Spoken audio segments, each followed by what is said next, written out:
He loved his hockey. It was their thing. He was so present in his son's life. They did everything together.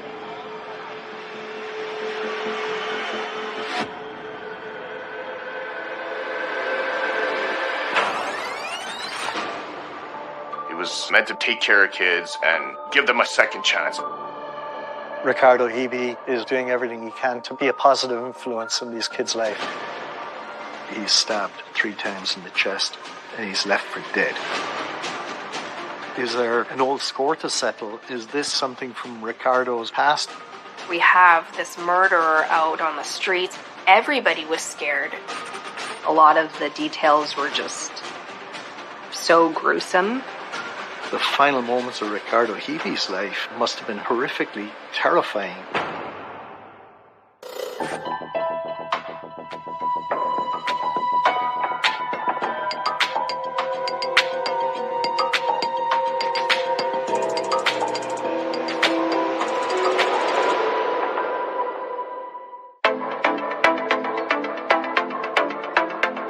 December 2018, Winnipeg, Canada.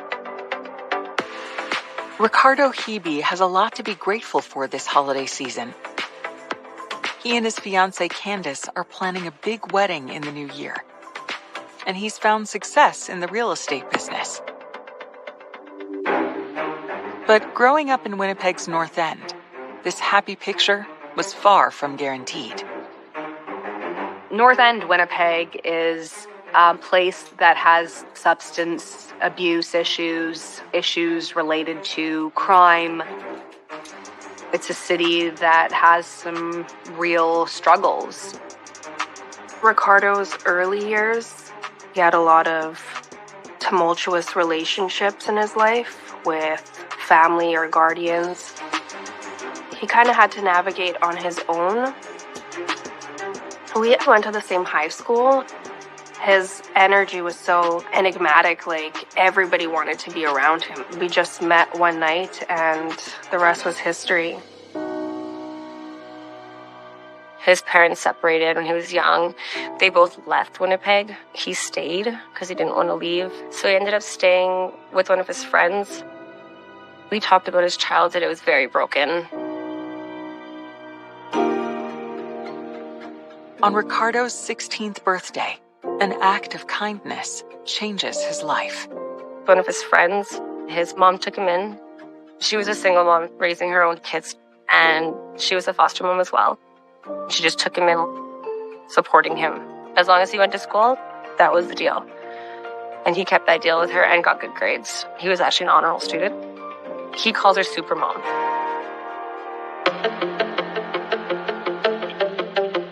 After Ricardo graduates from high school in 2002, he is touched by another act of kindness that changes his life. We met through a mutual friend of ours, Sean. I've been doing home renovations and construction for 15 years now. He's like, oh, would you mind if I worked with you? I'm not going to get paid. I just wouldn't mind, somebody teaching me how to do these things. I said, yeah, absolutely. Over the next several years, Ricardo learns Richard's business and eventually becomes his partner. He was successful in real estate. Like, he could have retired probably by the time he was 45 if he would have kept at it.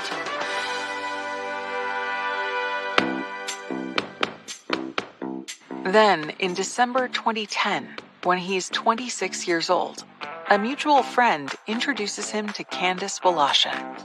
He was this mean-looking guy, but so friendly and nice. So his laugh and his smile right away. And then we just hit it off there. He said, you're mine. And I said, okay. He ended up signing his name on me that night. And I came home, my mom was like, what the hell is on you? And I was like, oh, God. I was like, I found my love. I'm like, he signed me. So we're stuck together now. I was like, I found my forever. And I did. I really did.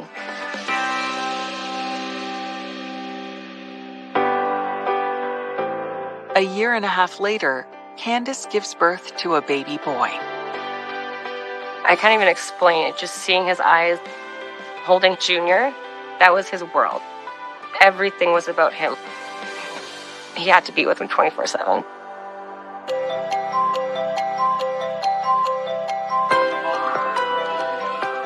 On December 14th, 2014, 2 years after Junior is born, Ricardo asks Candace to marry him. He was really excited to get married. That was kind of the last little bit to solidify their family as a unit.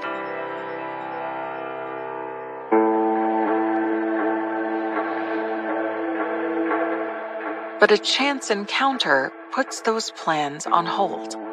A couple of friends were doing group homework, and I think when he went there, he looked at these youth and he saw part of himself in these kids.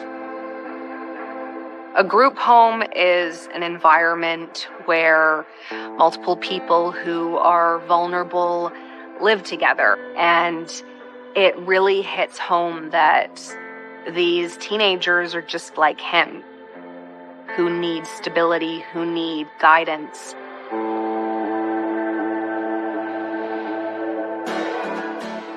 Ricardo decides that the best way to repay the acts of kindness that turned his life around is to create his own group home for at-risk teens. He just kind of followed his calling.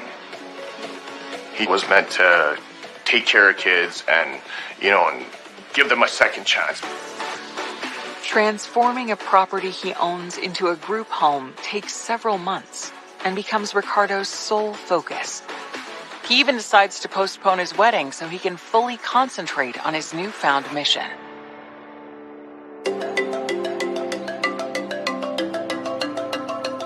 He signed up with an agency, which then certified him. He was approved, and 3 teenagers were placed in his care.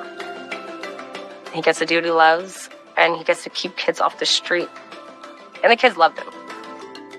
He would take them to the gym. He was adamant on them going to school. He did everything with them. He wanted them to do better. They would laugh, like they would even call him the dad. They looked up to him. It was like home. We'd have supper there with the kids. Our kid was there all the time.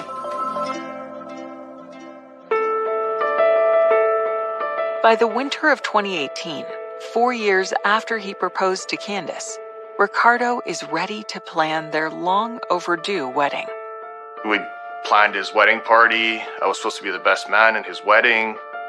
He wanted to proceed with it and to get married.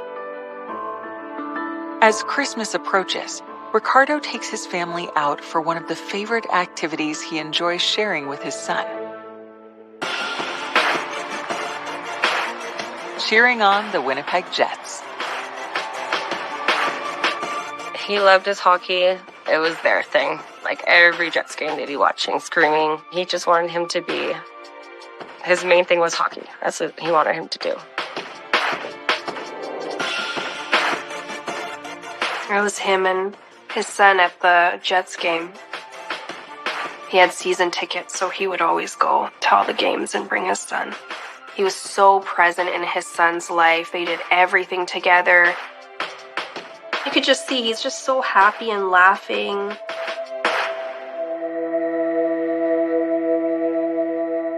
They don't know that this happy night will be their final moments together as a family.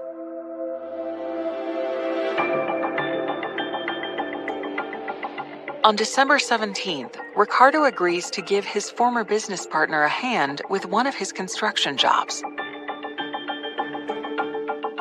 At lunchtime, he tells Richard he's got to go run an errand. I remember it vividly. Every time we leave for the night, we're not going to see each other till the next day.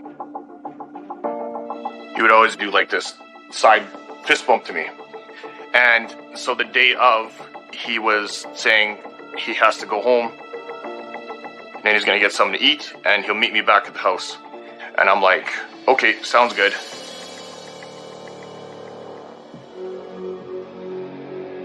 And then he did one of those fist bumps.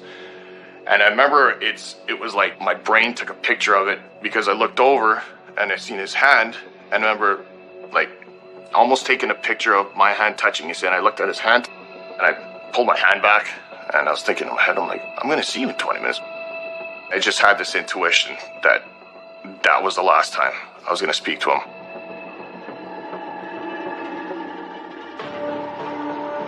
At 2:30 p.m., a call comes into the Winnipeg police reporting a disturbance at Ricardo Hebe's group home. Ricardo Hebe was on the phone with a lawyer at the time. So the lawyer hears a commotion,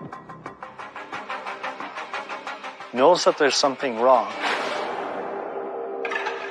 The lawyer calls 911, and patrol units are immediately dispatched to Ricardo's group home.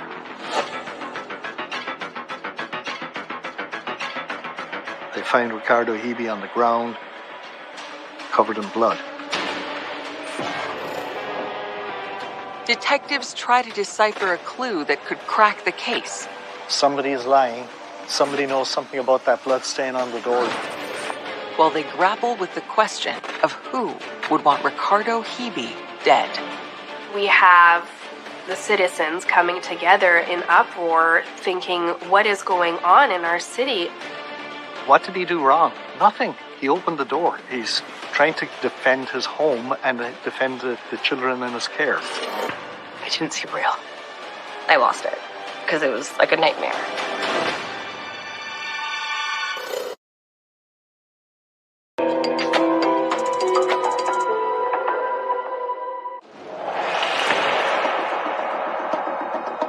Winnipeg police responding to the group home run by Ricardo Hebe find him critically injured after being attacked and clinging to life. You're looking at a chaotic scene. He's stabbed 3 times in the chest. He's left for dead. He's bleeding out. They're going to do whatever they can to save his life. The paramedics take him to the hospital as quickly as possible. As Ricardo fights for his life, the search for clues about what happened to him immediately gets underway. The forensic unit attend the crime scene and collect all the blood samples. They're going to collect DNA samples from different surfaces. Maybe the offender got caught in a struggle and has blood on the floor. Detectives also launch an urgent search for witnesses. They discover that 2 of the 3 teenage residents of the group home were in the house when Ricardo was attacked. These kids, he said, they were in their rooms at the time when this happened. The investigators have to consider everything and everyone. This attack could have been connected to any one of the 3 boys that live there. As the investigators interview the teens at the crime scene, they have their colleagues back at the police station check into the residents' backgrounds. Investigators ask the gang unit and in the drug unit if there's any open investigations involving the group home or the people who live in the group home. But they find the opposite, that Ricardo Hebe is running a really clean ship and he's doing everything he can to be a positive influence in these kids' life. They actually have a lot of respect for him and they speak very highly of him. The teens also tell the police there's one more resident of the group home who's known to everyone as CH, but they haven't seen him all day. CH was not there at the time. It's imperative that the investigators find CH and interview him as well. Detectives get the addresses of CH's school and work and begin trying to track him down. As they do, word comes that this has just become a homicide case. Ricardo Hebe was pronounced dead at the hospital. Ricardo's fiancée Candace is home when she gets the call that turns her world upside down. Hearing the words that he's dead. I didn't see real. I lost it because it was like a nightmare.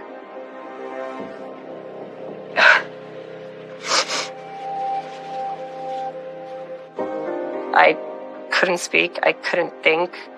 I couldn't breathe half the time. I would lay there like begging him to come back. He was my everything.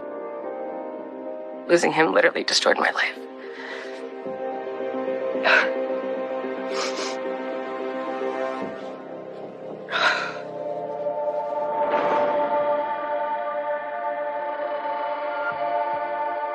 I'll never forget that phone call because all I could hear was Ricardo's dead. And instantly I dropped the phone. I couldn't breathe. I fell down. I was crying. Thank God my husband was carrying our child because I was completely distraught. It was just heart-wrenching. As Ricardo's stunned loved ones try to cope with the terrible news, Winnipeg detectives continue looking for reasons and potential suspects. Why did the suspect do this? Is there an old score to settle? Is this maybe something from Ricardo's way past and somebody has asked this guy to go there and kill him? Who knows? But you can't rule out any of these options. He didn't have any enemies. He didn't have anybody that had a personal vendetta against him. He never screwed somebody over. Investigators examining the crime scene make a major discovery that they hope will shed light on what happened.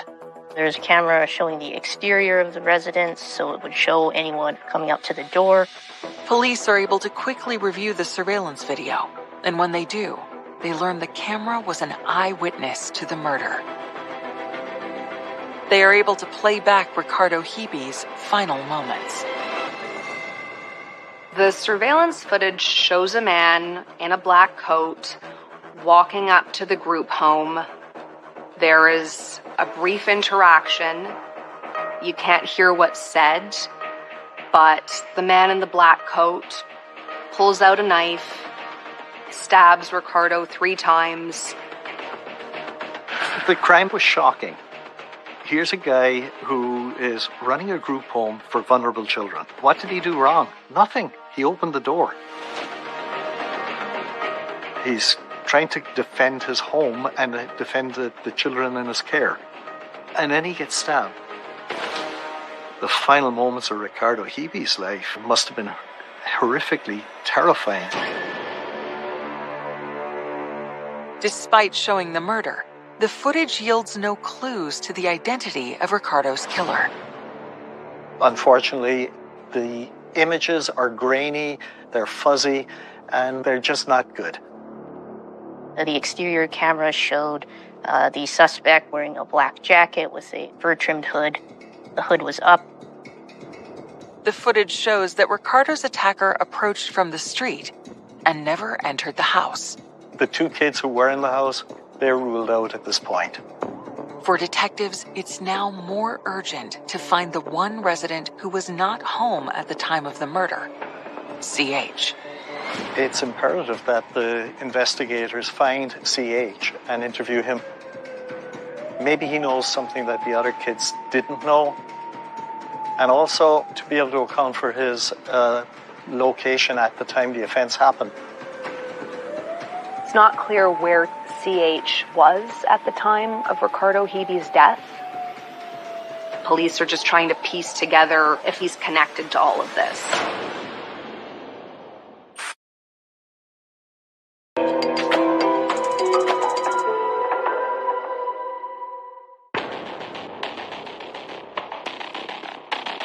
The day after Ricardo Hebe is stabbed to death, detectives are urgently searching for the one resident of Ricardo's group home who cannot be accounted for, a teen known to his friends as CH.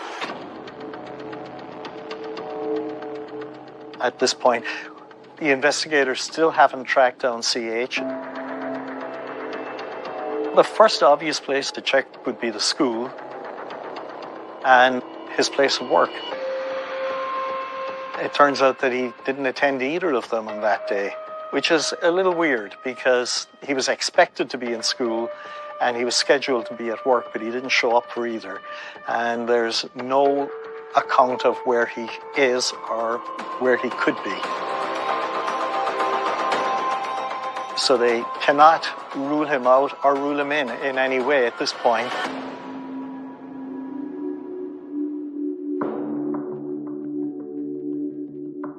News of Ricardo's murder spreads through Winnipeg, stirring both grief and anger.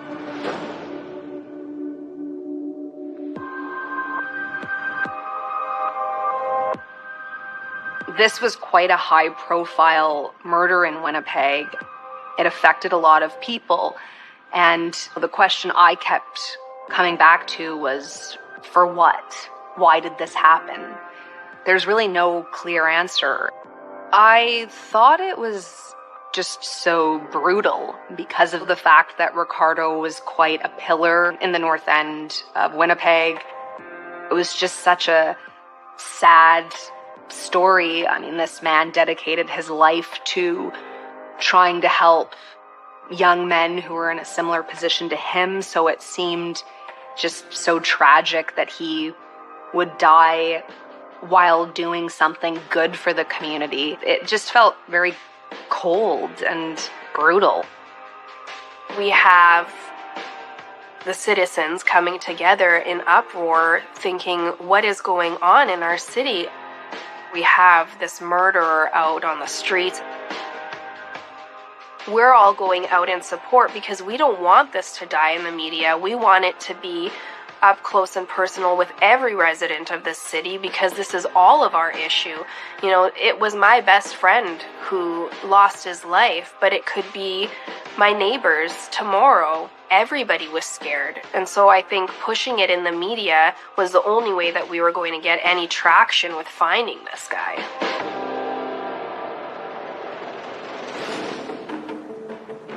Two days after Ricardo Hebe's murder, as detectives continue to search for CH, police get an unexpected visitor. On December 19, CH arrived at police headquarters and tells the officer at the desk that he understands that homicide investigators want to speak to him. He tells police that he doesn't know who would have had reason to attack Ricardo. He doesn't believe it had anything to do with him. He certainly denies being part of the attack or having any knowledge whatsoever of it. The investigators want to know, where was he at the time of the attack? CH tells the investigators that he was at his girlfriend's house. His alibi is that he spent the whole afternoon with her, and that's why he didn't go to school, and that's why he didn't go to work. He said that he was dealing with some relationship issues, and that's why he hadn't come forward. And he claims that he didn't know anything about the homicide until he had recently heard about it, that police wanted to speak with him.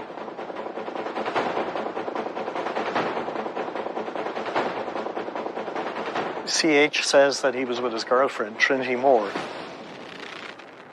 Police now have to confirm that alibi.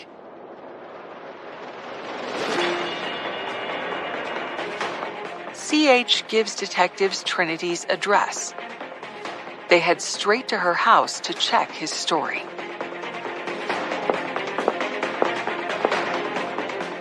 When police arrive at Trinity's address, they see that there's a blood stain on her front door. Trinity denies any knowledge of it, and she says that's the first time that she's seen that blood.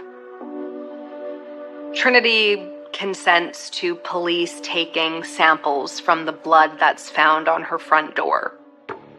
The blood samples are sent to the police lab for testing as detectives continue their interview with Trinity. They ask if she can confirm CH's alibi, that he was with her on December 17th, the day of the murder. Trinity told the investigators that CH does come over a lot, and he stays over there, and he spends lots of time with her at her home. However, she says that on the day of the homicide, he was not there. In fact, Trinity tells the detectives she hasn't seen CH in days. He's saying that he was there all day. She said, no, he wasn't. So someone's lying. Somebody knows something about that blood stain on the door.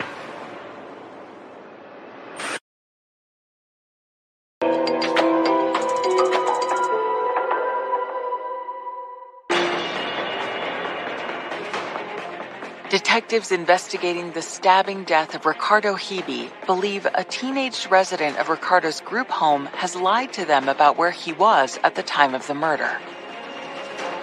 CH says that he was with his girlfriend, Trinity Moore, but she said that she didn't see CH that day. With his alibi in doubt, investigators now wait to see if DNA tests on the blood found on Trinity's door can connect CH to the murder. But they also have some follow-up questions for him. This time, CH is easier to locate. They find him standing outside the group home where he lives. CH tells them that Trinity is mistaken, and he said that sometimes she takes medication and she forgets things, but he's actually angry that she says that he wasn't there, because he is adamant that he was there. His alibi is very shaky, but there is no physical evidence to tie him to the scene. At this point, there is certainly not enough evidence to charge CH with anything. 4 days after Ricardo's murder, just 4 days before Christmas, the DNA test results from the blood stains on Trinity's door come in. Those bloodstains came back as a match to Ricardo Hebe's DNA.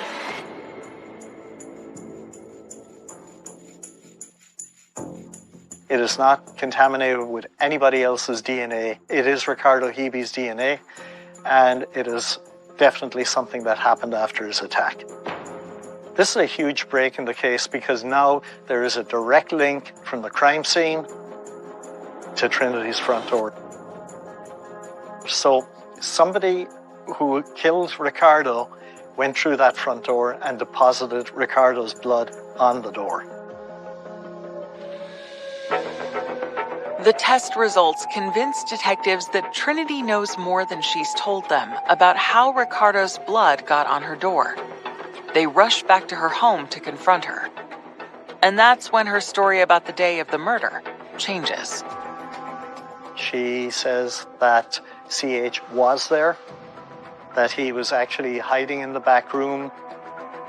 Trinity told the investigators that they have a rocky relationship at this time, and they had a fight.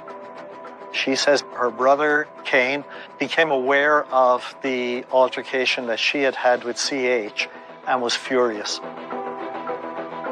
She didn't tell her brother that CH was in the back room, and her brother, Kane, left and he went looking for CH.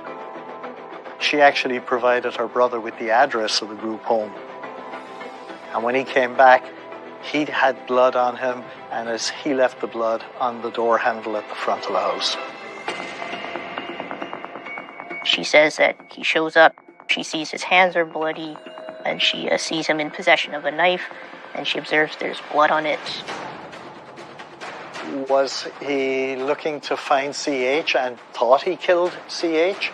Or was he just lashing out at somebody? There's a couple of different possibilities here. The investigators show Trinity the images from the security camera from the front of the house where the attack is captured. She actually tells the investigators that her brother Kane has a jacket like that. Trinity told investigators that she hadn't seen her brother since the day of Ricardo's murder. She lied to police because she didn't want to get her brother in trouble. She was trying to protect her boyfriend as well. With Trinity's statement, CH is cleared of any suspicion. Now the investigation has taken a completely different turn. It looks now like Kane Moore is the number one suspect. Once he was identified as a suspect, the investigators are going to look at his record. Kane had a history of violence.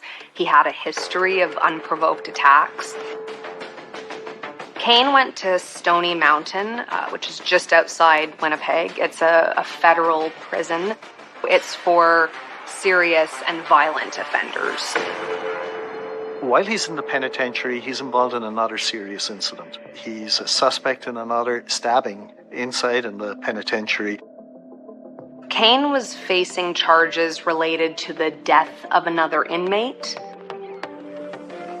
Despite the pending charges, investigators learned that in October 2018, 2 months before Ricardo was stabbed to death, Kane Moore was granted parole and released from prison.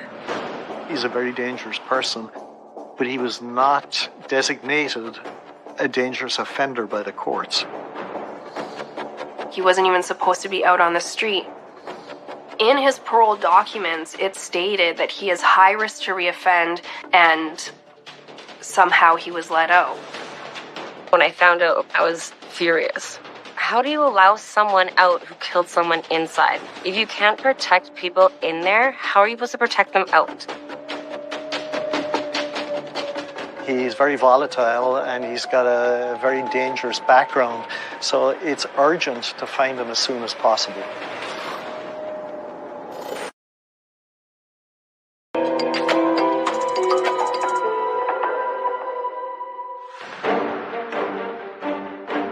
Winnipeg detectives are on the hunt for 21-year-old Kane Moore, the prime suspect in the murder of Ricardo Hebe.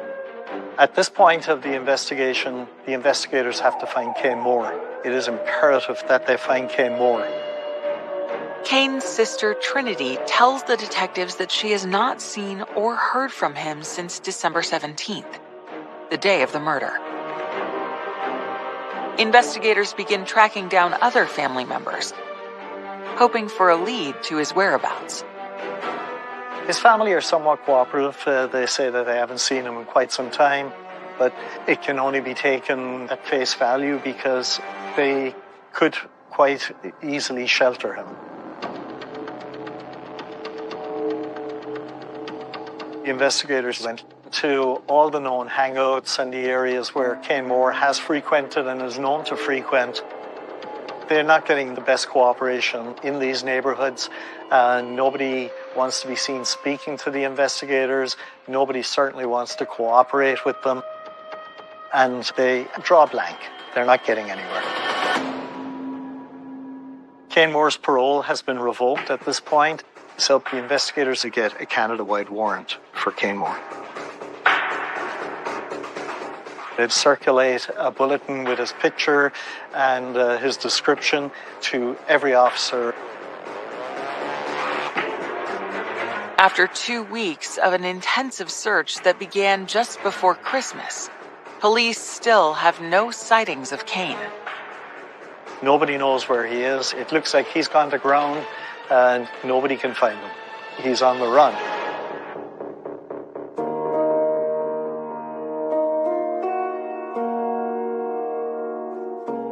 It was a brutal holiday season for Ricardo's friends and family. They're dealing with this awful tragedy, but they also have no answers. There are very few details at this point about where the main suspect in this murder is. It took a huge toll on me, physically, mentally. I wasn't eating, I wasn't sleeping from the stress of it. That just completely shattered everybody. It's unexplainable. My brain was numb. I just was trying to, soak in the shock.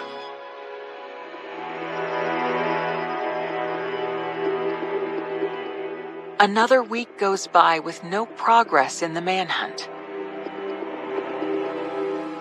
Then, on January 6th, 2019, cadets that work with the Winnipeg Police Service came across an individual that was just walking on the street, and they were concerned that he was intoxicated. They approached the individual who provided them with a false name. However, when they detained him for being intoxicated and they searched his pocket, they found identification in the name of Kane Moore with a photograph that matched him.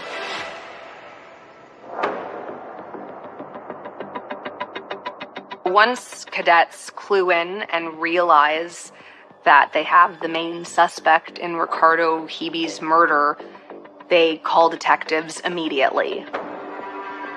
The cadets take Kane into custody and bring him to the station. Kane Moore was arrested wearing a black winter jacket. The man who appeared in the surveillance video taken of Ricardo Hebe's death was also wearing a black jacket. But when detectives show Kane the images from Ricardo Hebe's security camera, he insists it's not him. He doesn't give anything up. Kane Moore clams up, he denies any involvement in the murder, and he asks for a lawyer. Kane Moore never admits to attacking Ricardo Hebe, and he never admits to killing him. But when investigators examine the jacket Kane was wearing when he was arrested, they make a critical discovery. Police found bloodstains inside that jacket.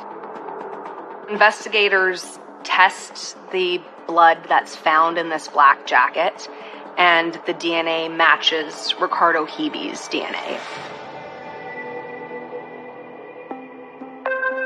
Kane Moore is arrested for the murder of Ricardo Hebe.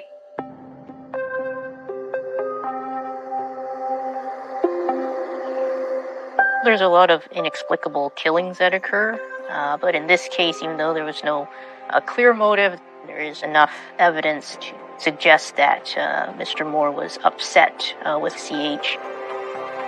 Kane Moore wanted to get into the house to find CH, and Ricardo blocked him. He was protecting the kids in his house and doing what he was supposed to do.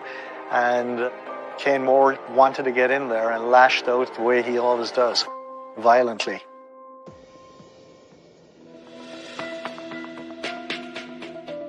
Kane Moore is charged with 1 count of second-degree murder. Ricardo Hebe's loved ones are shocked to find out he was killed by a stranger. Kane Moore, he's never been around us. We never had him at the house. Like, we had no idea who he was. The news kind of came out that it was just some random guy. I was angry. We'll ever sit down and have a conversation if this guy asked me for forgiveness. I don't think I could do that.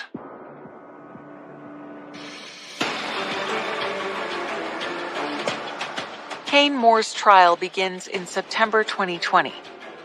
Prosecutors are confident they have the evidence to convict him of murder.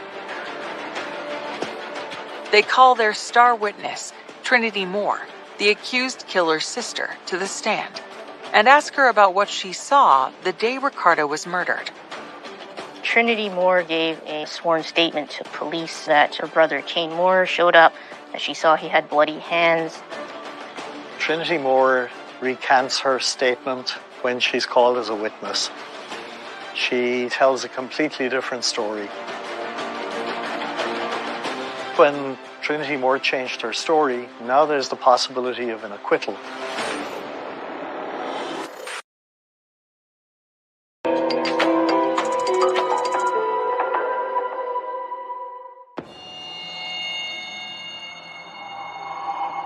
Kane Moore is on trial for the murder of Ricardo Hebe. Prosecutors expect his sister, Trinity, to testify that he came to her home after the murder, covered with blood, and confessed. But her testimony stuns them. When she gets up on the stand, she completely contradicts what she had told investigators. She says that her brother was not involved and never came over.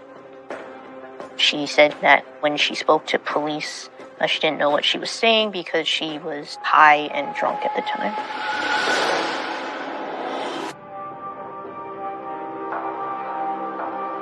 When Trinity made the 180 turn on her story, it throws a wrench in the prosecution's case. But even without Trinity's testimony, prosecutors can make their case to the jury solely based on the physical evidence. That black coat that Kane Moore was arrested wearing wound up being a central piece of evidence.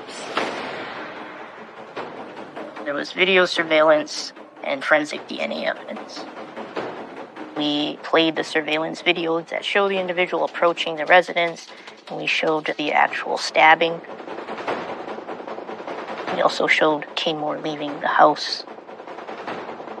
The video surveillance and the forensic DNA evidence links him to that house. Candace was there every single day. She seemed extremely strong given the circumstances, but when that surveillance video was played in court, she left sobbing, but she was there start to finish. I don't really know how she did it because a lot of the details were just so gruesome.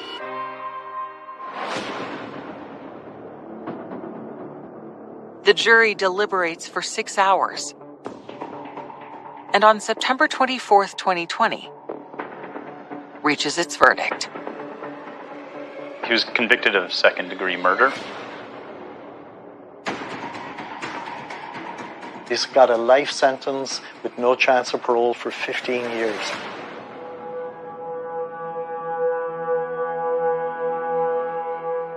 For Ricardo's family and friends, the sentence only adds to their pain.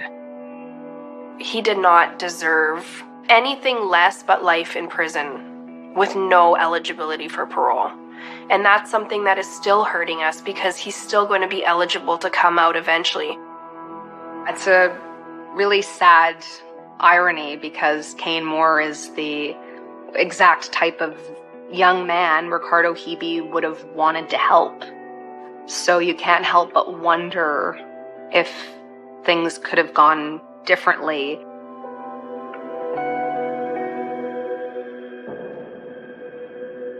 That didn't need to end up like that.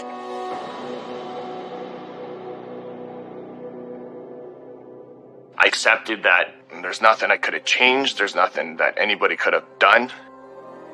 It wasn't even supposed to be for him. This shouldn't even happen. He was taken from me. Not having him around, I am very, very lost.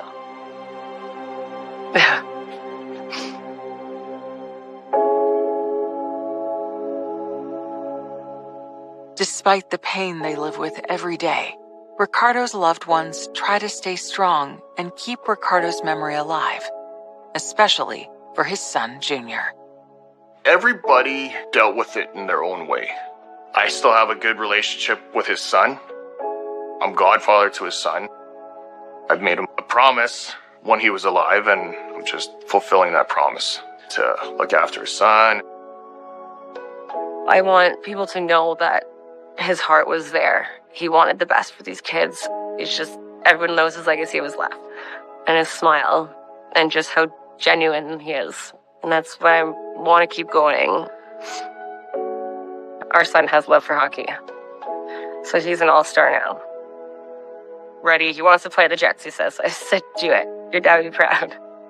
He would watch you. He's a little hockey star now. But now I'm a hockey mom, so I got this. Did it for him and his dad.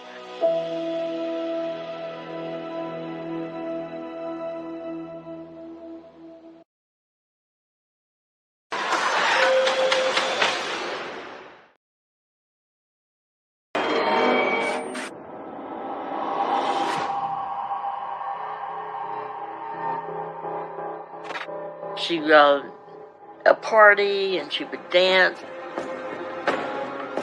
When she went to the bar that night, that was the last time we seen her.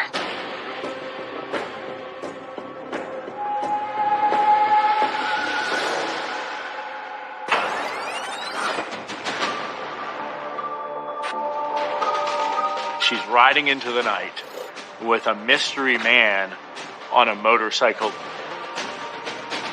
We knew we needed a break. Who is this individual? I know my daughter. She would contact me. Is she alive somewhere needing to be rescued? We started to find more what we believed were human remains. Somebody knows something and you're not telling, and we need to know.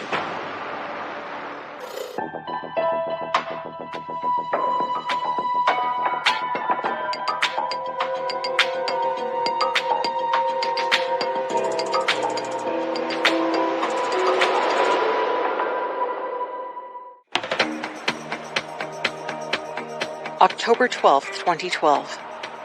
Jacksonville, Florida.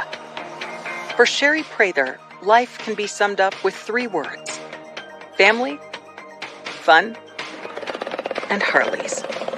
My mom, she was definitely a free spirit. She wasn't one for rules.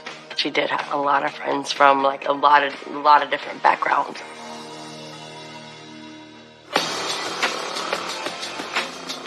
Mom was very attracted to Harleys. She loved motorcycles, so anytime like she's seen one, she wanted to go for a ride.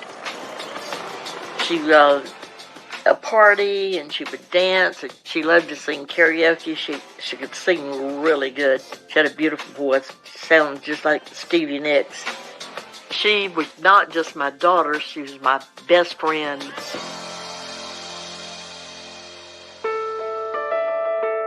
Norma Ellis is a young single mom when her daughter Sherry is born. They laid her on my chest. It was just a shock, like our heart became one.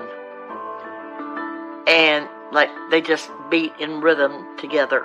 That just stays with me all the time because it was just like a jolt. It was like we just become one. Norma strives to give Sherry everything she missed in her own upbringing. I didn't have a real good childhood. We didn't have a loving family. And I wanted her to be raised to know what it felt like to be wanted, big Christmas and stuff. I tried to cram all that in for her. Anything, if she said she wanted it, if I had to work 2 shifts, I was going to get up for her.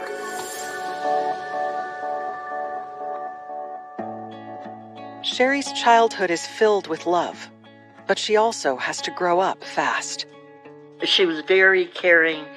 If I was in bed sick, she'd come in there every 15 or 20 minutes and put a cold rag on my head, and she always took care of me. I didn't have any help but her, and she was young. We had the tightest relationship, and it was my birthday. She brought me roses. Yeah, she brought me roses. Like her mother, Sherry falls in love at a young age, and by her early 20s, she's married with 2 baby girls. That's her, holding one of the kids. A young mother. That's her husband. That was her husband. It didn't last too long. I think at the time, like when she had us, she was so young, she wasn't ready to be a mom, so she kind of grew up with us. After 5 years of marriage, the relationship falls apart, and Sherry finds herself a single mom. She moves in with Norma for support. It was just the 4 of us, all women. We were one. She was close to her girls. She liked the freedom to come and go, and she knew that I was going to be there to take care of the girls.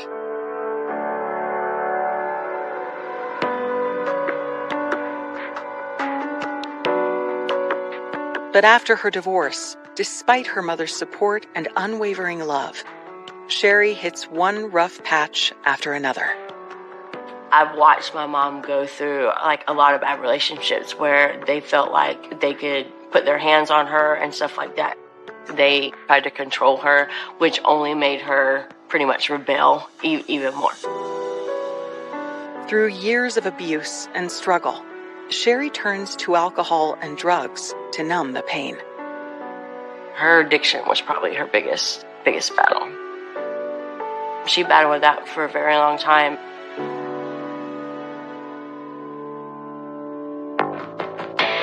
By the time Sherry is 30 years old, she manages to fight off her demons. She was clean and sober. She didn't even drink or anything anymore, but she was still a free spirit. In 2012, after years of sobriety, Sherry is now a 43-year-old mother of 2 adult daughters. Her youngest, Mandy, is 22 and still lives with Sherry and Norma. By now, Sherry has been clean long enough to feel comfortable hanging out with friends at a local bar without drinking. And on October 12th, she makes plans to meet up with some friends at a place called Boots and Bottles. It's a little hole in the wall, more like bikers and like the older type of crowd. She said, I am going to walk. I said, get in the car. I would take you rather than you walk because it's a real bad road. And it was dark. It was 10 or 11 o'clock. So me and Grandma actually took Mom up there. When she went to the bar that night, she was supposed to just hang out.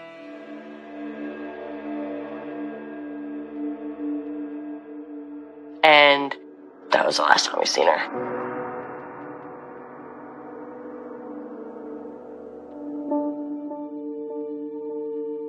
By the following morning, when Sherry hasn't returned home, her mother grows concerned. I knew that she was missing because she did not call me. I knew something was wrong the minute she didn't come home.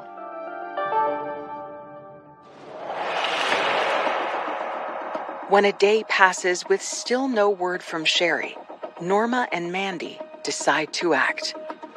So Monday I told Grandma, I just have a feeling like we need to go to the police station. But because of like her background and how old she was, they really didn't want to file a missing persons report. So of course, my grandma being who she is, it was an uproar in there. And they kept trying to tell me, she's a grown woman, we're not filing it. I said, oh yeah, oh yes you are. Missing person cases, sometimes you hear, you have 24 hours to be reported missing. And that's not really the case. Oftentimes, it's the circumstances surrounding the individual. Is this uncommon for them? Or are there foul play, signs of a struggle, something like that? With Norma's insistence, the police take the missing persons report. But they are not overly concerned yet and don't immediately begin an investigation. We don't quite have enough to where you feel confident that something did occur that would cause the missing persons team to react immediately as opposed to not. But 3 days after Norma last saw Sherry walking into the Boots and Bottles bar, she's convinced otherwise. You try to go to sleep and wake up in the morning and put your feet on the floor and you think, oh gosh, that was a horrible dream, and you start to walk down the hall and you say, oh no, she's not in there. I know my daughter and I need some help. Somebody's holding her captive or she's laying hurt somewhere. Something is wrong. A relentless mother drives the investigation forward. I checked all the tips, pleaded on the internet, please come forward, please come forward. It was really incredible to see the mother's strength and will to just keep going. But it's a long wait before investigators can confront their prime suspect. We were fairly confident that a confession was not going to occur with this individual because he has told so many lies. He stands up the minute they walk out of the room and he bangs his head on the interview table.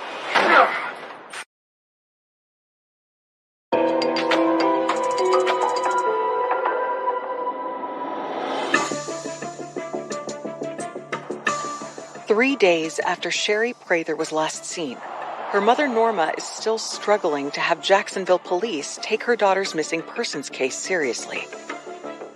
They kept saying, she's an adult, we can't. I said, I want it filed. I will go downtown to whoever I have to. I know my daughter. She would contact me. And eventually, Norma's entreaties pay off. On October 15th, detectives start their investigation at the bar where Sherry was last seen. Boots and Bottles is a small establishment. It's just an old-fashioned place to grab a beer in the neighborhood of Ocean Way. But it was popular at the time. It's a small little dive bar is how I would describe it. Particularly people that ride motorcycles would kind of hang out there. Sherry Prather was a regular there. That's what we had heard from people. It was kind of the gathering spot for her and her friends. Investigators first talked to the bar's owner to see if he noticed anything unusual on the night that Sherry vanished. We're looking, what firsthand knowledge does he have? What secondhand information does he have from his employees or people that were there? So he did tell our detectives that he knew Sherry Prather was there. She was there with a group of friends. And that's all that he could really provide. He was able to say, hey, these were some other people that may have been here at this time. That gave us a direction to go in. Investigators also searched the bar itself for any clues. Detectives searched boots and bottles for any type of physical evidence, including video footage, anything that could show Sherry. But unfortunately, the bar has no surveillance cameras, and detectives can find no other evidence of any value. They know they need to find potential witnesses, so they begin reaching out to the bar patrons mentioned by the owner, and any other regulars they can find who might have been there the night Sherry disappeared. They said she was there with her friends, and that's when she decides to leave. Little did they know that was going to be the last time that they saw her. Sherry left in the wee hours of the morning toward closing time.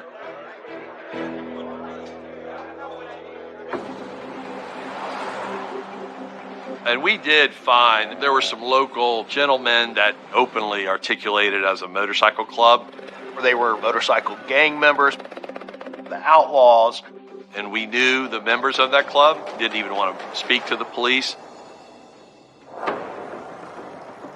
The detectives learned that the biker gang is listed by the FBI as an organized crime ring, linked to illegal activities, including drug trafficking, prostitution, extortion, and money laundering. So we made contact with those members. Eventually we knew much of that would be a dead end. We weren't going to get much information from those folks. Their presence at the location from which Sherry disappeared is worrying, but police find no evidence connecting her and the biker gang. Days pass with no new leads, and the case seems to be hitting a wall. At the same time, word of Sherry's disappearance catches the attention of local news reporters. At the time, I was a field reporter, and police did not have a lot of information to go on. So certainly, it was a mysterious case. I wanted to talk to Norma. I went to her house and knocked and knocked and knocked, and eventually she came to the door, and you could tell she was disheveled. She doesn't know where her daughter is. Is she alive somewhere needing to be rescued? Obviously, she's going through all of these emotions. And there's a lot of family members that would say, no, we're not able to talk right now. We're too distraught. There's people that would slam the door in my face. Norma came out and did an interview with me. That was my only child. She was my whole life. So now she's pleading that someone knows something. Every night I hear her calling me to unlock the door to let her in. And I can't take it anymore. I remember she showed a picture of Sherry, and that was the first time we really got to see a picture of this woman who was missing, besides what had been released by police. She had a flyer, and she did everything she could. If you don't get out and help, your case is not going to get solved. It's just going to be shoved to the bottom. I went out, everybody at the bar gave me information. I checked all the tips. We pleaded on the internet, please come forward, please come forward. We did a lot of posting on Facebook, just about every day, pleading, any tip. I just want some information. If there was a 1% chance that Sherry was alive, Norma was going to use that 1% chance as motivation to keep going. And it was really incredible to see the mother's strength and will to just keep going.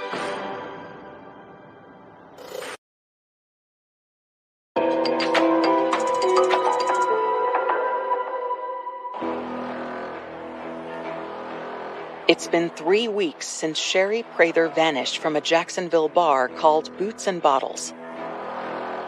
Missing persons detectives are failing to gain traction in the investigation.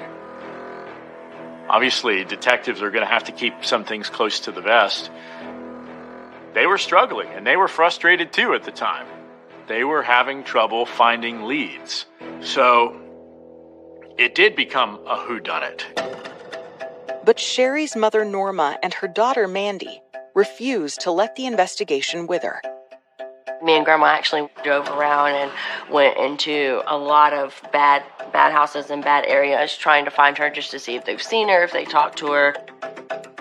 Been told to people at gas stations that looked like dopers. You know, you seen my daughter? I never was afraid.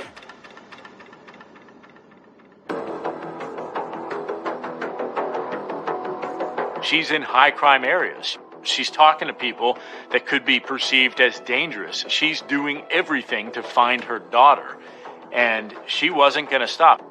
We put up posters every morning. Please help.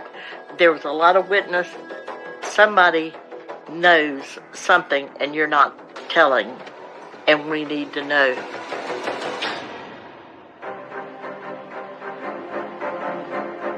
I vividly remember begging with her to please stand down and not place herself in a situation where harm could come to her. I spoke to Miss Ellis, reassuring her that we were doing everything we can and that we weren't forgetting her case. We did advise her numerous times to let the officers and the detectives in our office conduct the investigation, all the while knowing that I would probably be doing the same thing she was doing if I was in her shoes.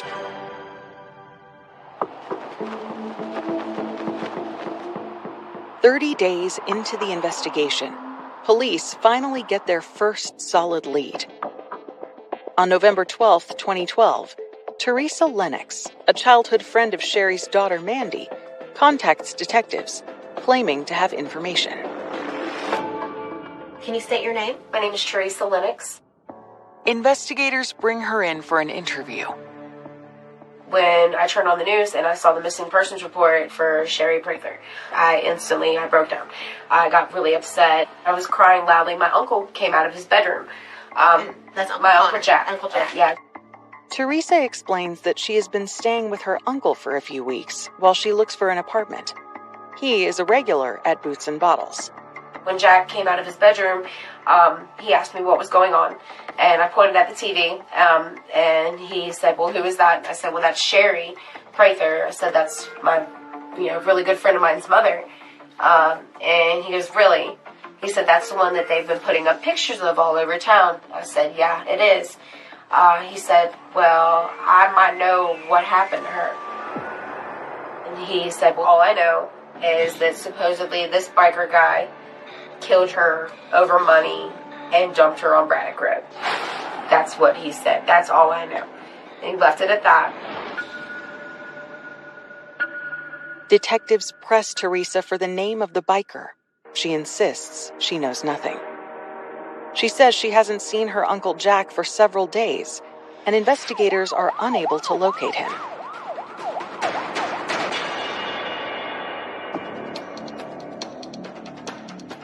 Meanwhile, another team from the Missing Persons Unit is deployed to Braddock Road, the place Teresa claims Sherry's body was dumped.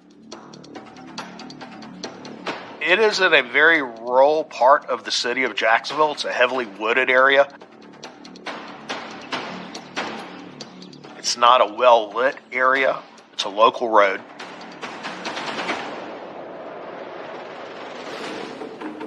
The investigative team searches through rough terrain, pulling back branches and combing through tall grass.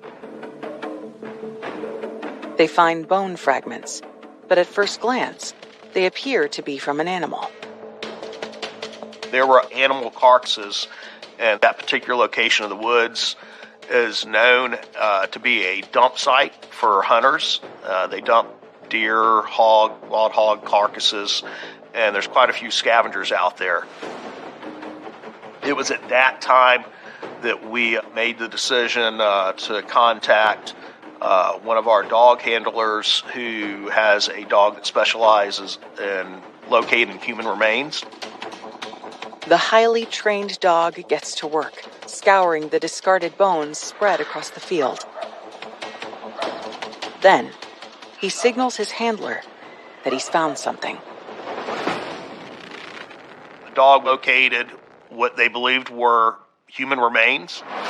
He immediately contacted the on-call homicide team, which was my team, and we responded to the scene.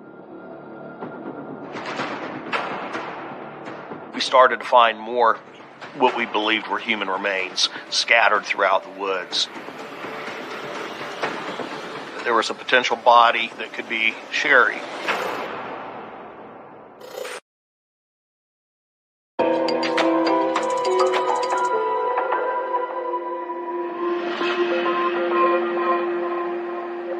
Days after Sherry Prather was last seen, a tip leads detectives investigating her disappearance to a rugged piece of land in Jacksonville, Florida, where they have found human remains. We blocked off a large section, shut that area down, and then brought in teams of evidence technicians, or crime scene unit detectives, to assist us in literally combing the entire woods, from the roadway all the way into the woods, which took several days. We located some clothing, some shoes, small piece of jewelry. With great assistance from the canine, we were able to recover all human remains. The Office of the Medical Examiner here in Jacksonville were able to locate some living x-rays of Sherry Prather and compare them to the deceased remains of Sherry Prather, and those bones did confirm it was in fact her.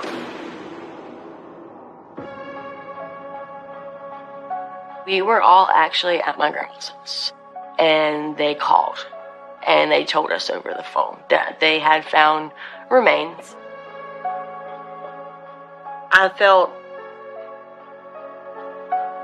relieved that they had found her, but the thought of animals eating her and taking her was the hardest part for me to take.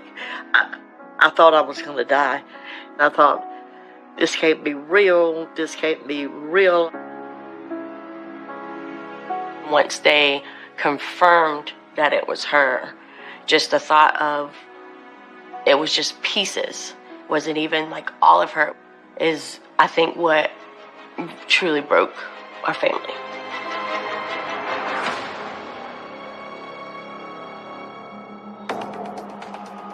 Homicide detectives take over the case, but they know they face a tough task. Given the condition of Sherry's remains, determining how she died will be difficult. We decided early on to reach out to an expert, a forensic anthropologist. We knew she was an expert at analyzing bones and determining how they were broken, if they're broken, whether they were shot with a firearm, whether they were stabbed. The forensic anthropologist gets to work, decoding the secrets Sherry's remains hold. While that is going on, we're sending detectives to start backtracking. We already know she went missing at Boots and Bottles. Investigators know Boots and Bottles has no surveillance cameras, but they hope a nearby business might. They go back and canvass the strip mall.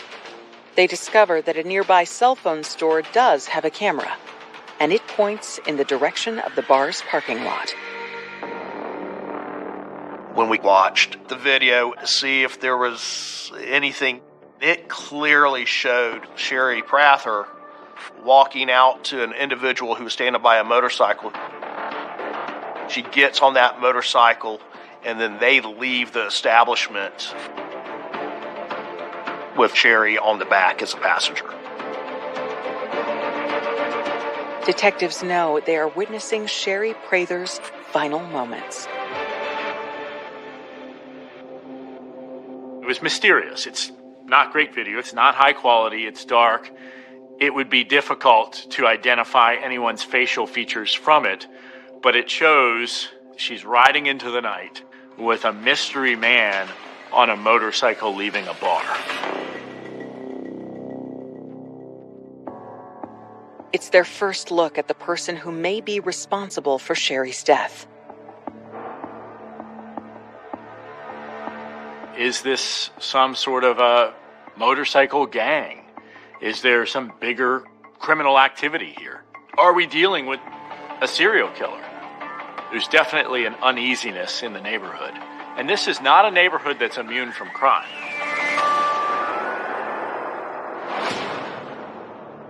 As detectives try to identify the man in the video, they get word from the forensic anthropologist that she reached a conclusion on Sherry's cause of death. When she found a semicircle beveling in a vertebrae, that absolutely confirmed to us that Sherry Prather was in fact shot. But detectives have nothing pointing to the identity of her killer.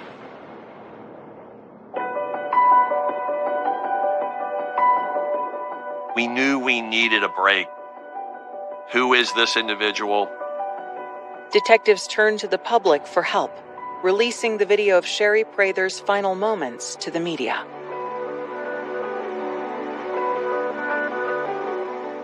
As the video hits the airwaves, tips start pouring in, and one call in particular stands out. It's from a woman named Samantha Johnson, who claims to know the identity of the man seen with Sherry on the video.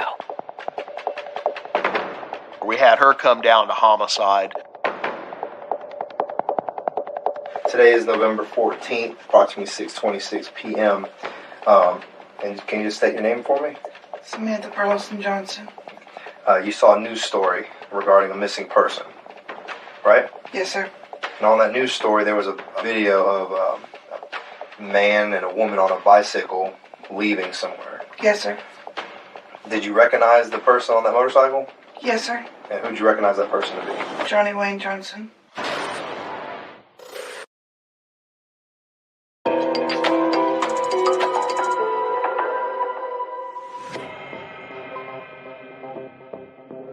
Surveillance video has revealed Sherry Prather's final moments, riding on the back of an unidentified man's motorcycle. Now, a witness has come forward claiming to know the identity of the biker in the video. And who'd you recognize that person to be? Johnny Wayne Johnson.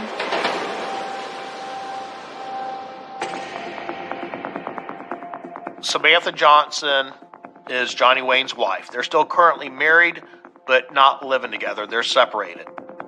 In addition to identifying her estranged husband, Samantha tells investigators that she also has information about what happened to Sherry that night. Okay, what do you say about the girl that was on the back of the motorcycle? He took her to somewhere off Trout River Boulevard, Braddock Road, and dropped her off. And at that point, he shot her? Yes, sir. He said he didn't have enough time to move the female, so he just dragged her into the woods. Johnny had a conversation with her as to what occurred that evening, proved that he in fact killed Sherry, and more importantly, before her body was ever located. He gave very specific information of to where he placed the body, and she was able to provide that information. Detectives begin a deep dive into their new prime suspect, and it's eye-opening. He had built a character of himself with the local community, and they were truly scared of the guy. But we worked with our intelligence unit, which is the unit that oversees and monitors all the various motorcycle gangs in and around the region, and we had no indication that he was a gang member. The guy had told quite a few stories to build up his presence. Detectives find Johnny Johnson's address and rush to the location, ready for anything. To their surprise, he calmly welcomes them. He admitted, yeah, he picked her up at the bar, and he took her and dropped her off at a house. We actually got him to show us the house that she was dropped off at. But detectives are suspicious of Johnny's version of events. And when they interview the owners of the house, they hear a different story. We actually were able to determine that nobody ever came by their house. They don't know Sherry Prather. They don't know Johnny Wayne Johnson. That simply didn't occur. Detectives suspect that Johnny Johnson killed Sherry Prather, but his estranged wife's statement isn't enough to arrest him. They need solid proof. In a case where you have very little physical evidence, there's no DNA, there's no murder weapon, there's not an intact body, there's no eyewitnesses, we needed more evidence. We asked Sergeant Farhat, his team, to continue to pursue evidence. That is difficult. Letting them walk out that door makes the hair on the back of your neck stand up when you're like, my God, we know this guy did it. Let's be patient. Time's on our side. We're going to continue and work this case to the very end. But weeks, then months go by without the homicide team able to find the proof it needs. Successfully convicting him requires us to prove our case beyond and to the exclusion of every reasonable doubt. So we continue the investigation to the frustration of us all. Then, Samantha Johnson, also frustrated that her estranged husband is still a free man, agrees to wear a wire to help with the investigation.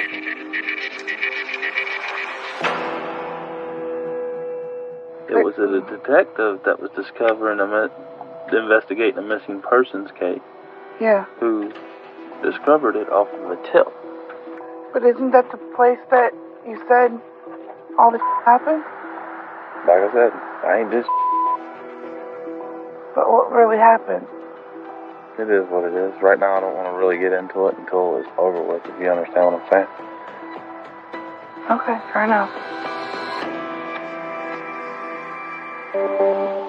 Samantha is unable to provoke a confession, but she does have another lead to offer the investigators. She tells them she's learned that Johnny had a girlfriend named Jordan Paris, and she's heard through the grapevine that she may have helped him dispose of Sherry's body.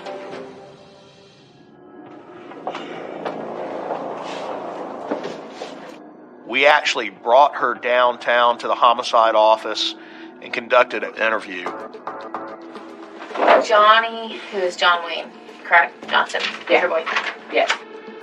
She was not completely forthcoming. She did admit pieces that Johnny went out that night. She knew something happened, but was terrified to tell us. I'm afraid of what will happen if he knows. I don't. He just kept bringing stories up. Of what? And some other girl had gotten smart with someone of power. Mm-hmm. And they were either going to take care of it or the girl boyfriend had to take care of it. That was a member of the club. Take care of us and what? Beat her. But investigators continue pressing Jordan for information, confronting her about claims that she helped move Sherry's body. Obviously, information that was provided that said that you assisted him in moving a body or bodies with your PT Cruiser is inaccurate? What? No. Okay, so it is inaccurate. Yes. Okay.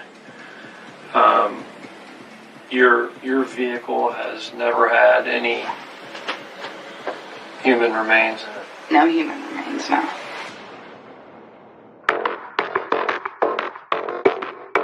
We took possession of her car, got a warrant, and we went through every square inch of that car forensically.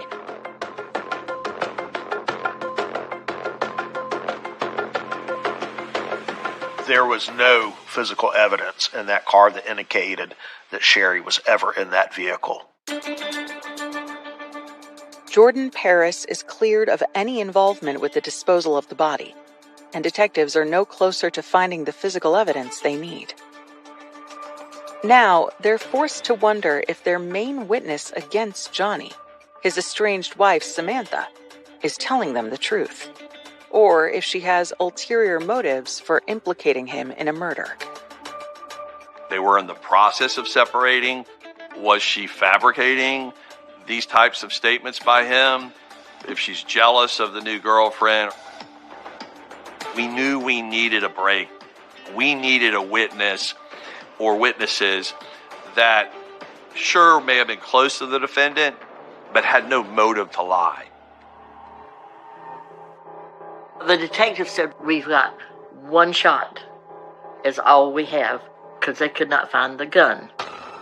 To put this murder charge on him, we have to have more evidence. And I said, I cannot take this anymore.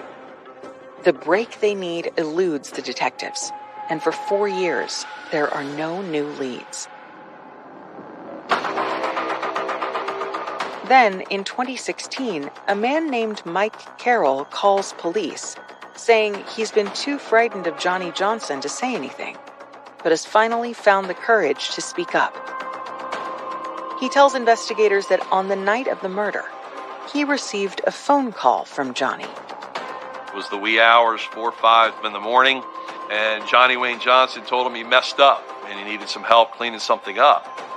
He told him he had dumped Sherry in the woods, that he wanted help finding ways to hide the remains. Of course, Michael Carroll refused. So that was the critical piece, the final piece.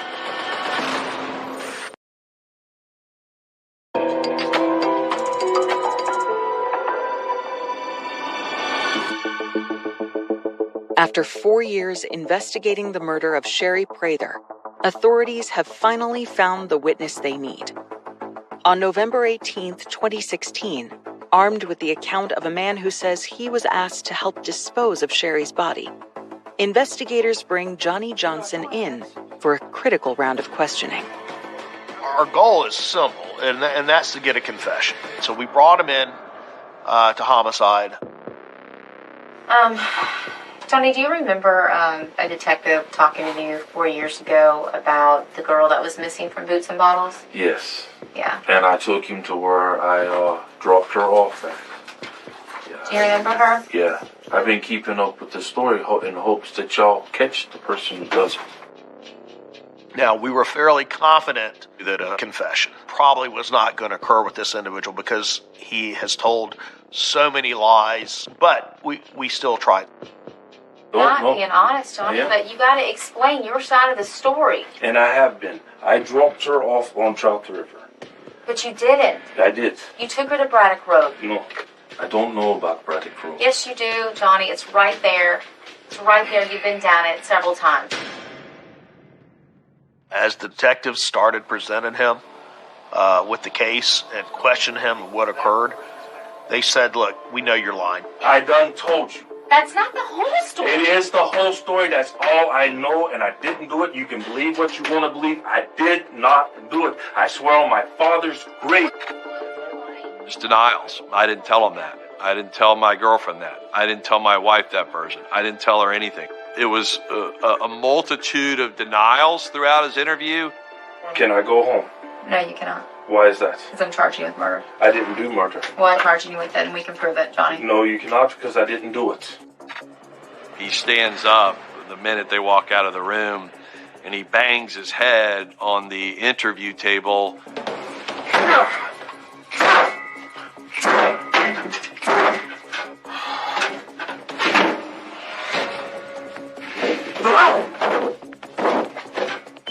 Oh, bud. Detectives call EMTs to check Johnson out. Once he's given the all clear, You are good to go. they charge him with murder.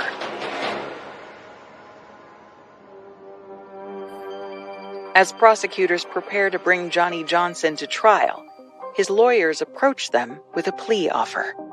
We reached that plea agreement of 20.4 years in prison to second-degree murder, which is what he was charged with. We took that offer to the victim's family, And as you can imagine, the family was very happy to get him to finally acknowledge legally in a courtroom that he was in fact guilty.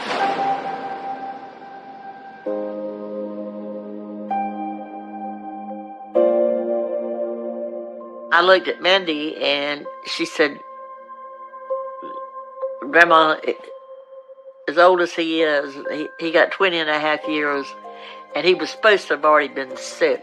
She said, he'll never live to come out of there. The only thing that I felt was I did feel a little relief knowing that he wasn't out there and that he couldn't do it to anybody else and ruin anybody else's family. But at the same time, it's like you put my family through a lot, and in our minds, like the sentence that he got wasn't enough.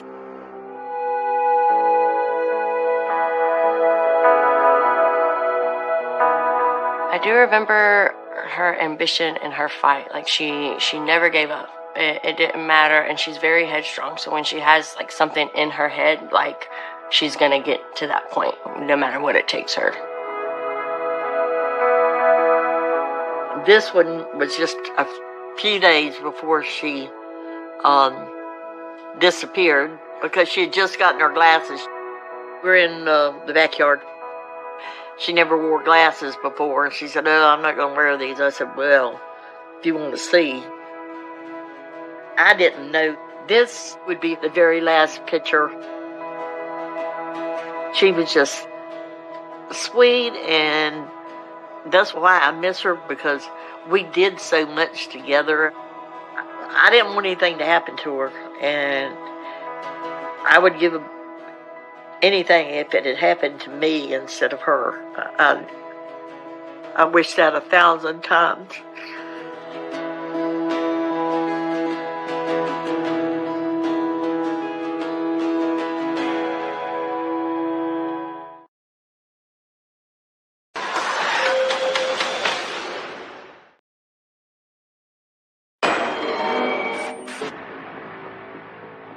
Mike's first apartment in New York City.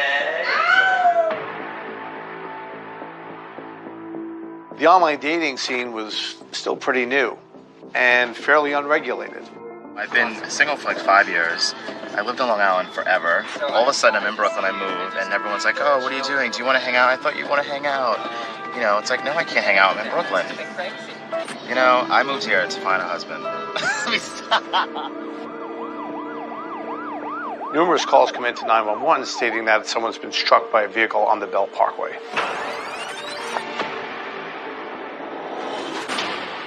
Those last seconds of his life were seconds that he didn't deserve. I was just shocked. Just kind of go through this point of disbelief. It was Michael Sandy. It could have been anyone. They weren't looking for a black man. They weren't looking for a white man. They were looking for a victim. You can feel how he must have felt when he saw these guys coming down and then running for his life. Imagine the sheer terror that he was probably feeling. This guy was lured to his death. We had a rogue device on this wireless network. So the idea was, all right, well, where are they? Kind of just feel your whole body collapse in that moment. It takes your breath away.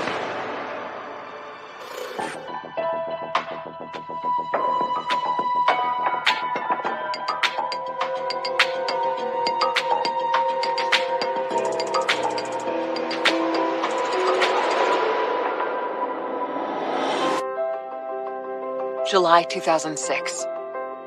Brooklyn, New York. 28-year-old Michael Sandy is on top of the world. He's just landed a job as a designer for IKEA and is finally pursuing his dreams in the big city. This is my new apartment. This is Mike's first apartment in New York City. And his best friend Patrick is by his side. Mike was really excited about his first Brooklyn apartment. I mean, he was all joy. He had a laugh that could, carry a room. I think it's cool.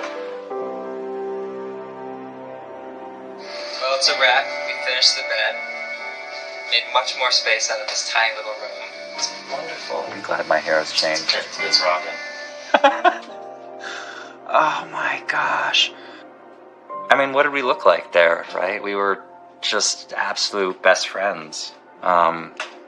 Comfortable, really comfortable with each other. He was that friend that would, like, do anything for you.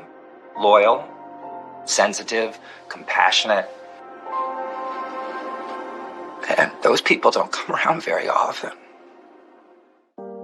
Life hasn't always been easy for Michael, growing up as a young gay black man in conservative Bellport, New York.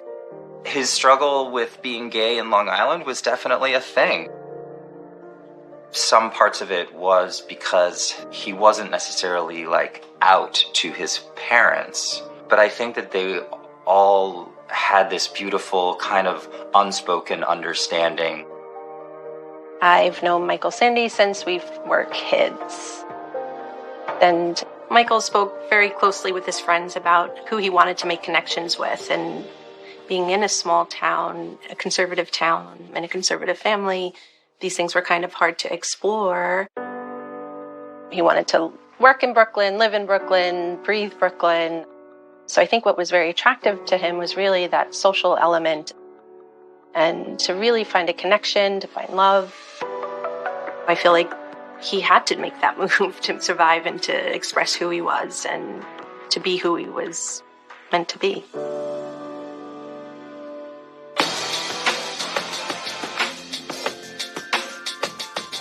Michael is now living his dream in hip Williamsburg, Brooklyn, an artsy neighborhood just a quick subway ride from Manhattan. Michael is very agile, and he made everything he did look very easy. Okay.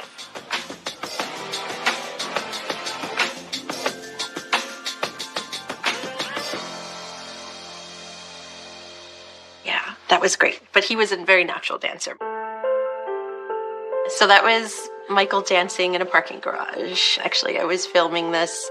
We were 1 and 2 and 3 and punch and, turn and spin. So we had it all choreographed. It's tough to kind of think about the last time you see someone. But it was a good last in-person memory. As much as he was so gregarious and outgoing, personally, he was very shy. He had never dated anyone. In 11 years of me knowing him, never had a boyfriend. He was on the hunt to find love. In the early fall of 2006, just a few months after moving to Brooklyn, Michael goes out with Patrick and a small group of friends. Another friend captures a lighthearted moment on video. I've been single for like 5 years. I lived on Long Island forever. No one ever wanted to take me to dinner. No one wanted to ever go out. All of a sudden, I'm in Brooklyn. I moved, and everyone's like, "Oh, what are you doing? Do you want to hang out? I thought you want to hang out." It's like, no, I can't hang out. I'm in Brooklyn. What happened 5 years ago? Right? It's insane. I moved here to find a husband. Let me stop. The last time I hung out with Michael was very close to the time that he had died. So.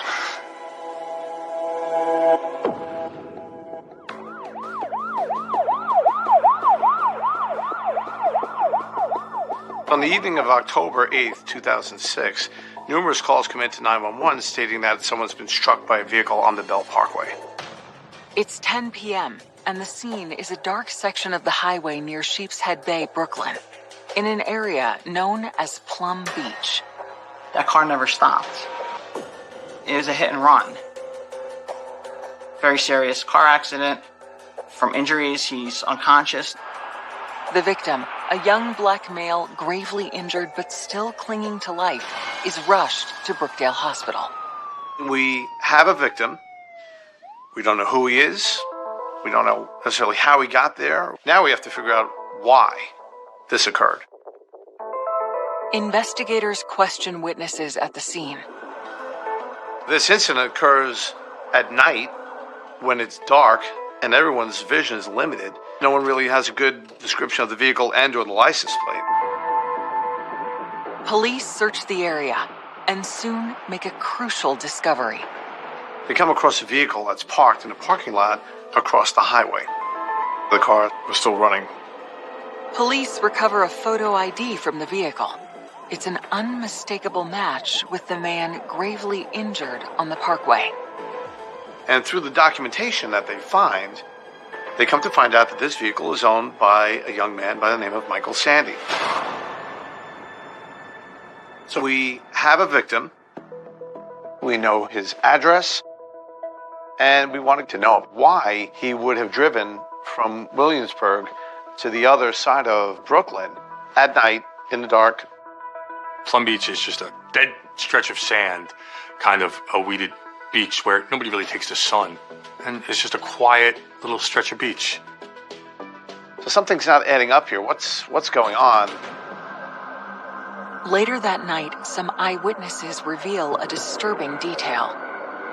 So some of the accounts that the officers are getting are stating that this young black male is being chased by a number of white males from the parking lot along the Bell Parkway and then being struck by a vehicle as he's being chased. So based on witness accounts, these young men now start to pull him off the highway. His body got dragged back to the side of the road. They rifled through his pockets before running off. Witnesses saw that. Given the races that people are specifically noting, we're wondering, is this something racially motivated? You know, this may have been a targeted attack. A new detail about Michael's final moments comes to light. The computer logged into America Online, and a conversation was visible on the screen. The more police learn, the more personal and tragic the case becomes. It all is a thing to me that stems from his willingness and wanting connection. He left pointers, he left the breadcrumbs. And like that, I'll see you in 20 minutes was his final moments as he walked out the door.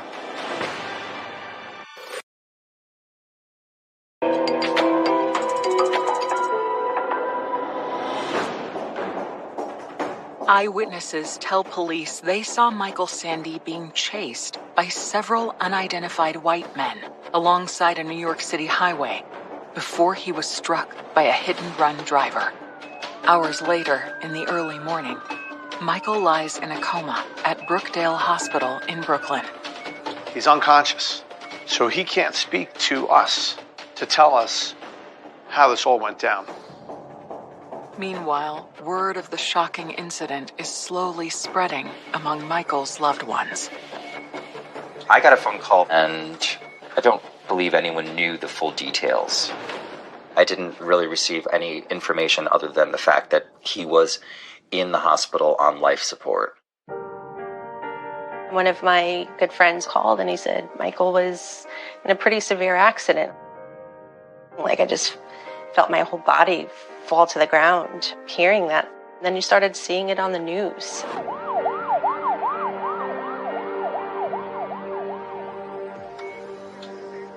I was working as a reporter for the New York Post when this happened.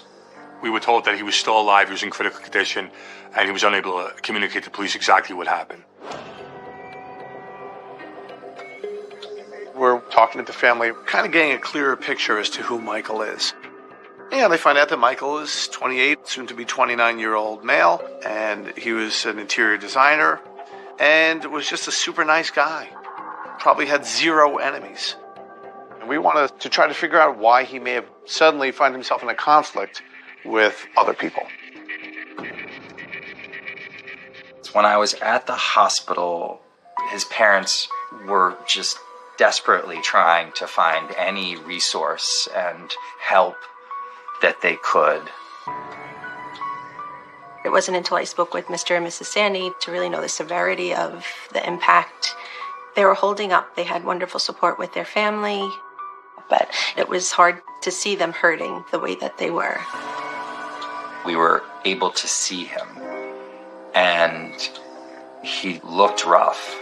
I mean, his head was completely swollen. And, you know, being on life support, there was very little kind of hope in the outcome. And I was just shocked. Yeah, you just kind of go through this point of disbelief. All the machines beeping and blaring and all the hustle and bustle in the hospital to begin with, it was hard to fully absorb what was happening. But it was tough to see him in that position. Feels like a dream happening. Very bad dream. Detectives have little to explain the attack on Michael, other than the vague possibility it was racially motivated. So they head to Michael's apartment in Williamsburg, hoping his roommates can shed some light on his plans that evening. So the investigators are now looking to interview his roommates. Want to find out if he has any problems. Did he have a beef with somebody? Was he looking to settle a score? We need to figure out why he may have gone from Williamsburg to Chief's Head Bay, and to see maybe is there any conflict that was occurring that evening. His roommates don't recall anything out of the ordinary that evening, but they mention that they saw Michael chatting on the internet earlier in the night. They chalk it up to some innocent online dating. We are hearing from Michael Sandy's roommates that he is single, and like many people were doing when this whole online dating thing was starting to really take hold, he was going out and talking to people online and going out to meet them. The internet really emerged when we were young adults. And this is one way where we could connect to people of our age and have that social interaction, even if it was a digital form of connection. So back in 2006, the online dating scene was still pretty new and fairly unregulated. So you were talking to people online and not really knowing who was on the other end. Now investigators begin to question if race had anything to do with the crime, or whether Michael's innocent search for love online may have led him down a dangerous path. Every new thing has its benefits and its drawbacks. And we had seen, certainly by 2006, that the online environment was one that was being used pretty heavily by gay men in particular. And one of the drawbacks of the internet and online dating is that people will use them as avenues to target others. So now we potentially want to look at Michael Sandy's computer to see if that is going to give us any investigative evidence to corroborate that. Investigators find Michael's laptop in his bedroom. Now we start to shift their attention to, did Michael Sandy maybe talk to somebody online and went to go meet them, and maybe that scenario went wrong. To explore the possibility that a crime may have originated on the internet, investigators reach out to computer specialist Denise Dragos. The New York City Police Department had one of the very first computer crime units in the country. It was called CIT back in those days, Computer Investigation and Technology Unit. Eventually, it became the Computer Crime Squad. The detective squad, they needed assistance to actually handle the laptop as evidence and preserve what was visible on the screen and whatever else may be on that computer. So I got my kit together, which we would bring out to digital crime scenes. Hard drives, USB drives, other tools potentially that may come in handy, and we responded. The computer was logged into America Online, and a conversation was visible on the screen.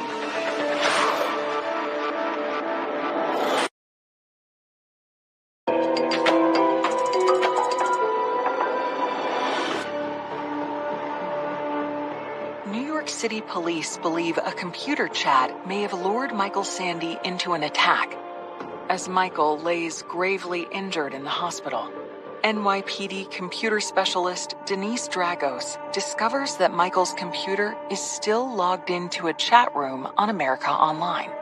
The chat conversation happened the evening of the 8th. Before the incident, basically it's two users, Fisheye Fox, and a second account, which went by the screen name Drum and Bass 007, which is Michael's account. They're having a conversation.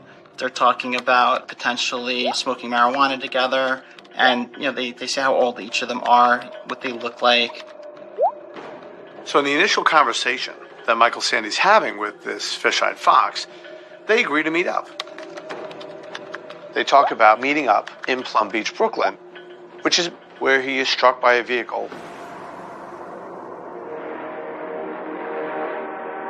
They make plans to meet there at 8 o'clock, but it's clear that things didn't go as planned.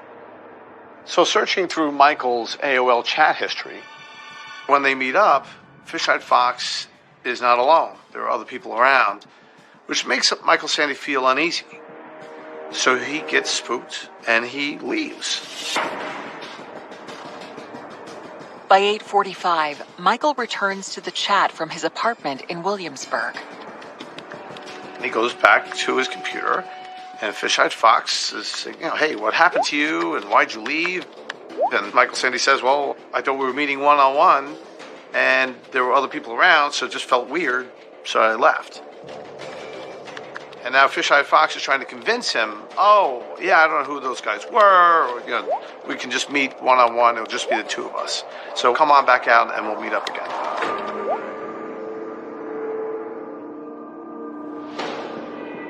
By 10 o'clock, Michael is found by the side of the parkway, just yards from the Plum Beach parking lot. It all is a thing to me that stems from his willingness and wanting connection. Like, so much went out of his brain for that possibility. And the real hard part is that he just didn't listen to his instinct that day. And he went back. Looking back, I got the impression that he might have had an idea of what he was doing was potentially risky. I don't think it was an accident that he left his computer on with the chat window open. He left pointers, he left the breadcrumbs. And like that, I'll see you in 20 minutes was his final moments as he walked out the door.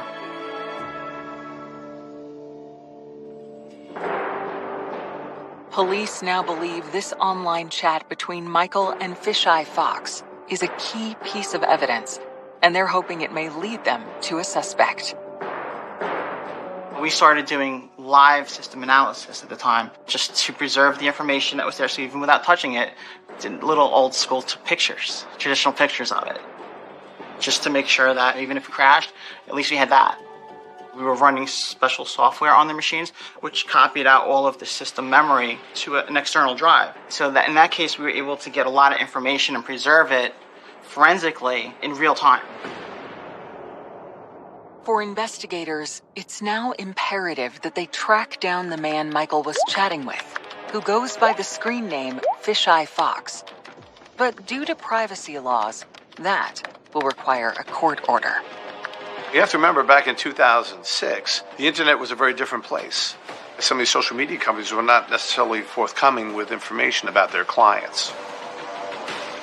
We started doing the process to subpoena America Online to see who owns this Fish-Eye Fox account, if we could identify that person. On October 9th, a day after Michael Sandy was struck on the Belt Parkway, the Brooklyn District Attorney's Office issues a subpoena to America Online to disclose the name of the individual who goes by the chat handle Fish-Eye Fox.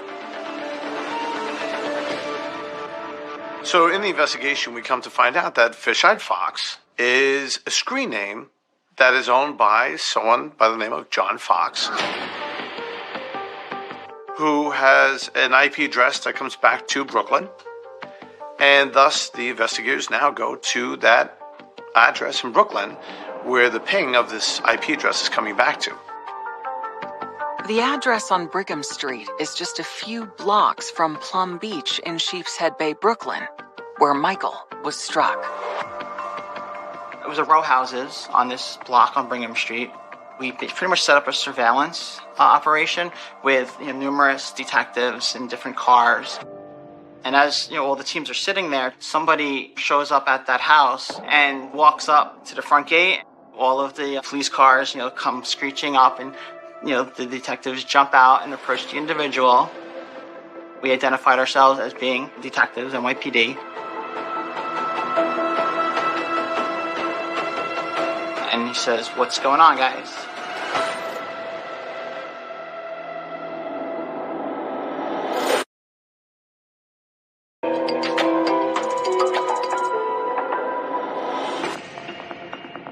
NYPD detectives have tracked the source of a computer chat room message they believe was used to lure Michael Sandy to a vicious attack. Based on the IP address linked to the message, they descend on a house in Brooklyn.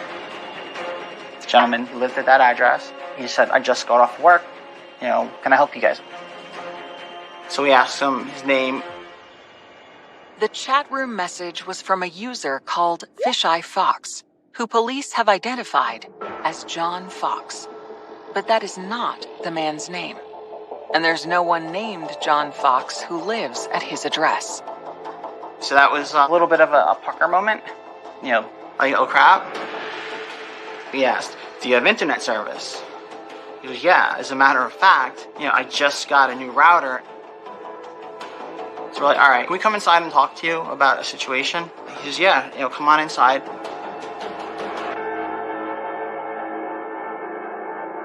As soon as we walk into the kitchen, right there on the kitchen table, we can see a brand new wireless router.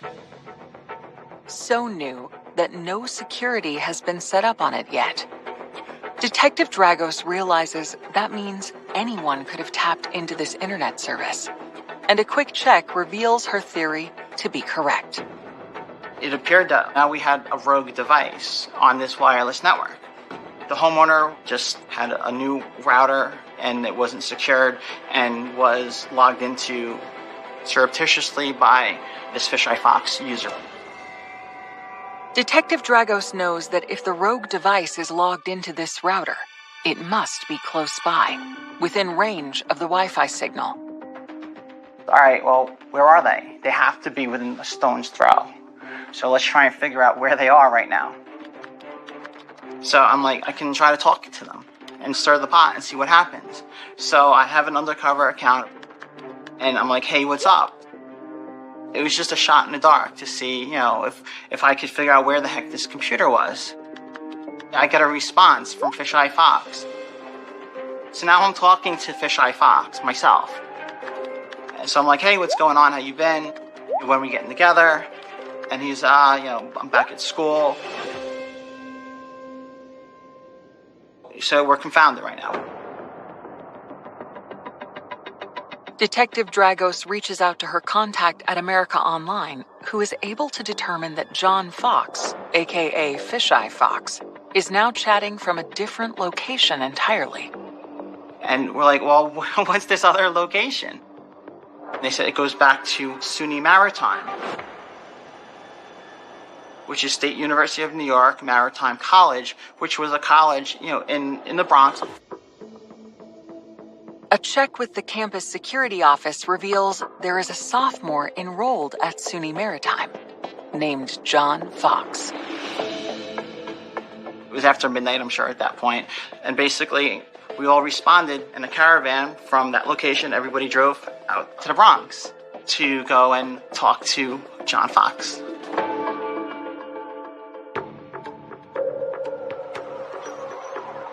The investigators coordinate with SUNY campus police to locate John Fox's dorm room.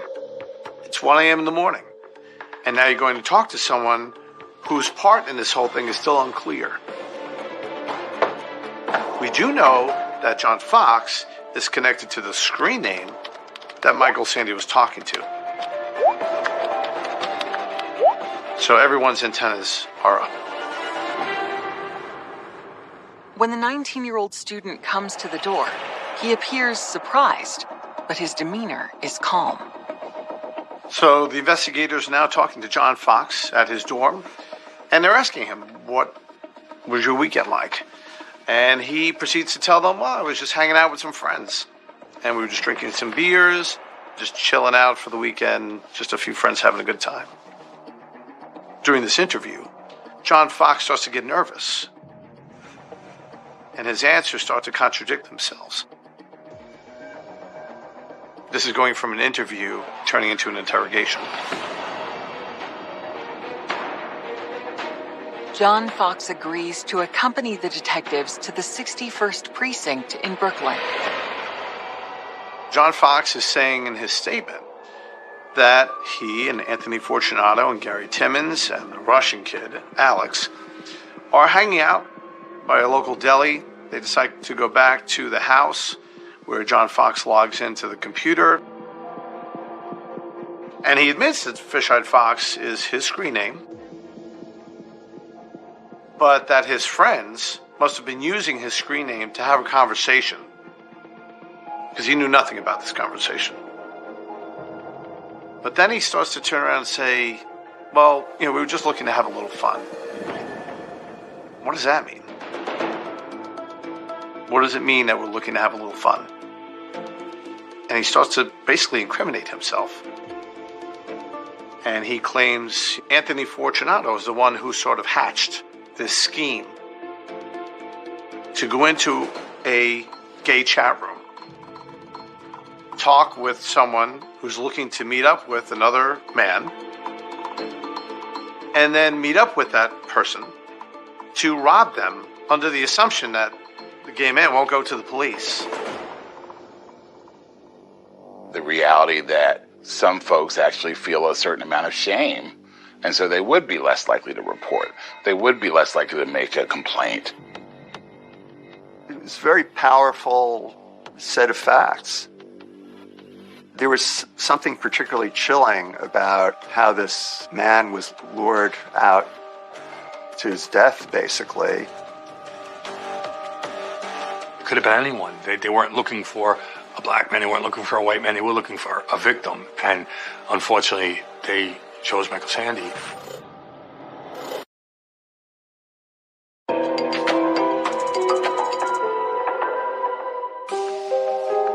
John Fox admits to NYPD detectives that he, Anthony Fortunato, and a group of their friends used the screen name Fish-Eye Fox in a chat room to set up a meeting with Michael Sandy under the guise of a date, with the intention of robbing him.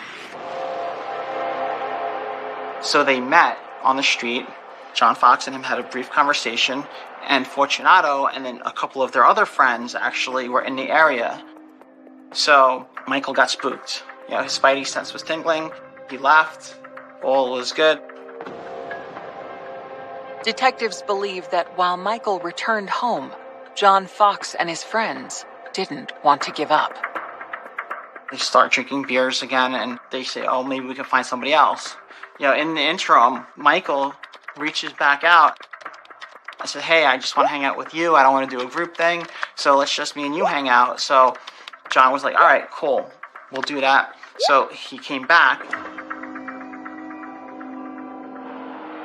They all get to Plum Beach, and they approach a blue Mazda, which is Michael Sandy's car.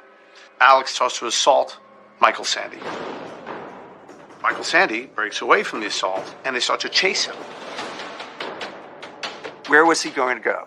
If they were going to prevent him from getting into his car, he's going onto the highway. Imagine the sheer terror that he was probably feeling when he's chased onto a busy highway running for his life and running into a speeding vehicle. Those last seconds of his life were seconds that he didn't deserve. That car takes off, never stops.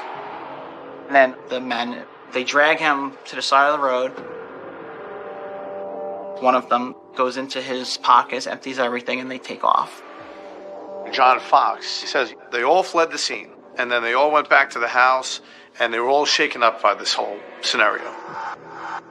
It's almost like classic stupid kids, but there was a coldness about it as well.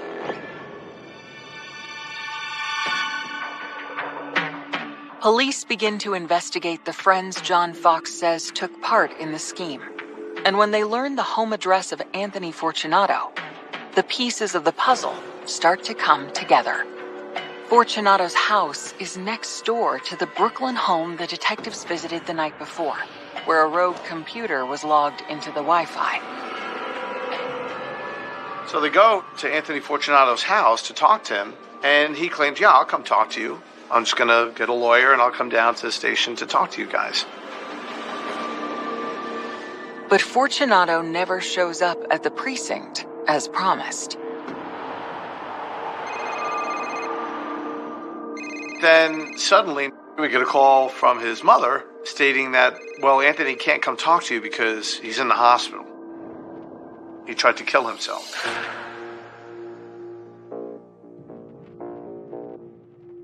However, John Fox has implicated two other people, Gary Timmons and this other kid known as the Russian kid, Alex.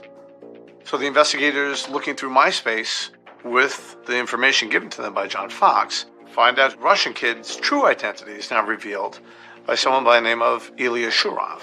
So now investigators can go talk to them. Fox, Timmons, and Shirov all confess to their roles in the attack, pointing to Fortunato as the mastermind of the plan.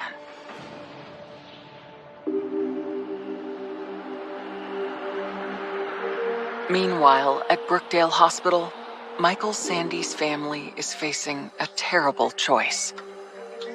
So Michael Sandy's in the hospital unconscious. He's dying. He's not going to recover. The doctors know this. Doctors make the family aware of this. And he will never be the person that he was. On October 12th, Michael Sandy spends his 29th birthday with his family holding vigil in his ICU room. They know they are spending their final moments with him. They wanted to wait so that he didn't die on his birthday. So a day after his 29th birthday, his family made that awful, awful decision.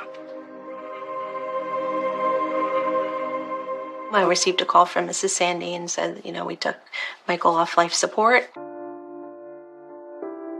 So, just always thinking that this can't be true, but, these emotions just kind of come over you. I'm still trying to process it. But,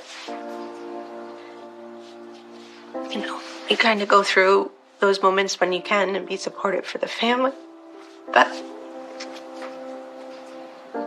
you kind of just feel your whole body collapse in that moment. It literally takes your breath away, in that moment.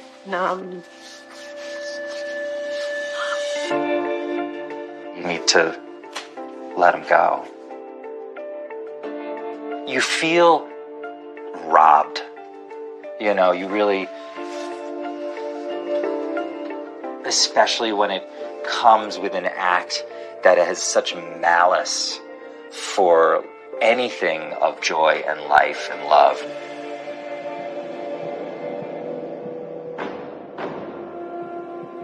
Investigators now have statements from 3 of their suspects, but they still can't speak with Anthony Fortunato, the alleged mastermind of the scheme, who remains hospitalized after his suicide attempt.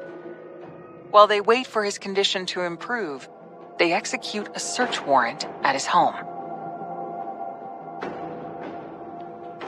We go back out to the location, and when law enforcement gets there, they said, all right, you're looking for computers, here's our computer. This is the only computer we have. But we're able to actually look at the computer and immediately say, no, that's not the computer we're looking for, because it is mapped to the manufacturer. And in this case, we knew we were looking for a Dell computer. The computer that they happened to pull out of a hat and say was the only computer in the house was not a Dell. So we were like, no, try again. And they didn't have any other computers that they were willing to voluntarily turn over. So a search of the residence commenced as authorized by the search warrant. Hidden in the basement was a Dell laptop. That was the computer that was connected to the IP address that was connected to Fisheye Fox during the crime. So we knew we found what we were looking for. It basically was the smoking gun.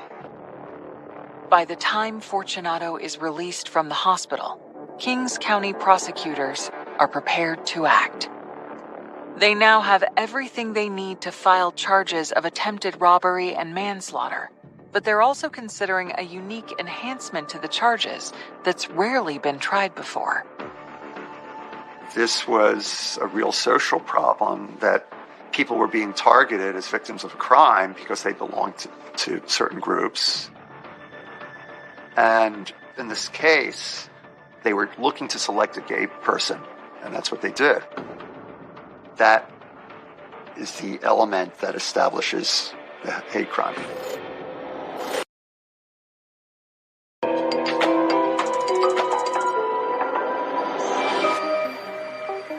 Four men are facing charges in the attack that killed Michael Sandy. And prosecutors are prepared to also try them on a rare and untested set of charges. This was one of the first cases I can recall clearly where the hate crimes enhancement was actually used in New York State for an anti-gay murder. And I think it was important for the community for this to be called what it was. It had a lot of meaning for people. On October 25th, 2006, John Fox, Ilya Shurov, and Anthony Fortunato are indicted on charges of second-degree murder, attempted robbery, and manslaughter as a hate crime. That same day, Gary Timmons, who was a minor at the time of the crime, pleads guilty to attempted robbery in the second degree. You want to make sure that when a case is tried as a hate crime, it has to specifically plug into the statutes of the hate crimes law. And the sentence that is usually handed down is a much heavier sentence.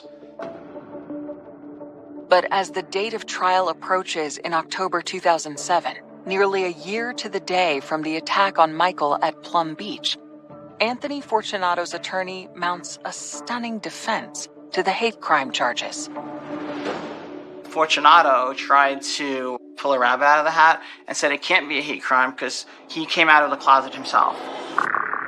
He identified himself as being a gay man and said that because he's gay, it can't be a hate crime because you can't hate gay people if you're gay also. It was an extremely flimsy defense legally because hate is not an aspect of the crime itself. That's not something that the prosecution has to establish in order to establish somebody's guilt of a hate crime. He could have mixed motives, but it doesn't get him off the hook.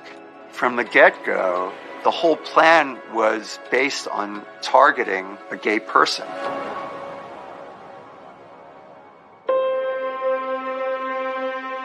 John Fox and Anthony Fortunato are acquitted of murder, but convicted of manslaughter and attempted robbery as hate crimes, receiving sentences of 7 to 21 years.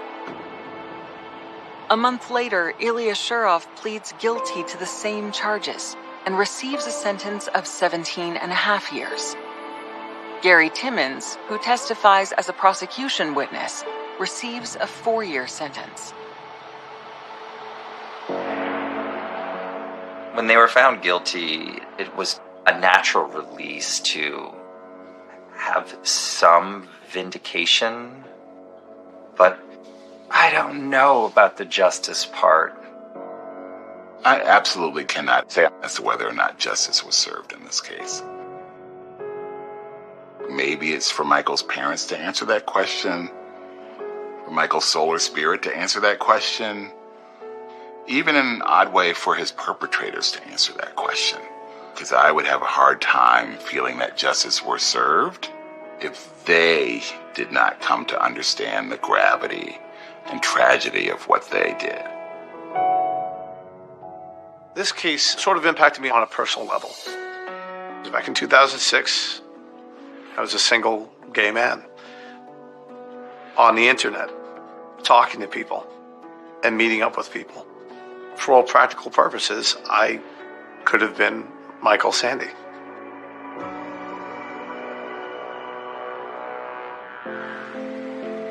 Michael Sandy's closest friends are left with nothing now, except their memories and a few artifacts of his last days, like this video from the fall of 2006 when he enjoyed a final evening out in Brooklyn with his friends.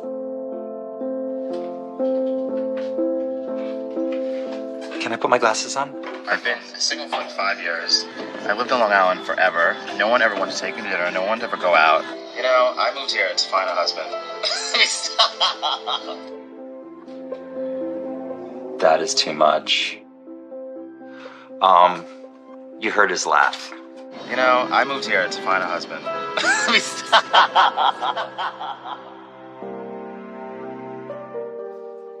He was a wonderful human being from head to toe. Wonderful. Okay, it's rocking. He exudes this wonderful light that shines and magical laughter and smiles. And he loved life to the fullest.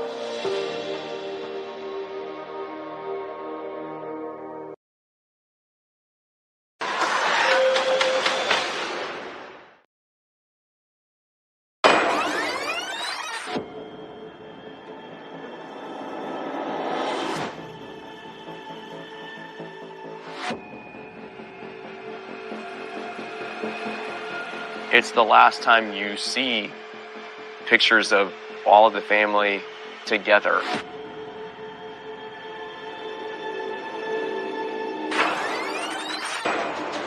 When that family was entering the house, he heard the gunshots. 911. Someone just shot our neighbors. Who shot them? We don't know. There was a small gun safe. It had been pried open. Was this just a home invasion that went bad? Sit there and think, what kind of relationship did they actually have? This is not the all-American family that everybody might think they are. In my opening statement, I told the jury panel, you're about to hear a tale of subterfuge, deception, and greed.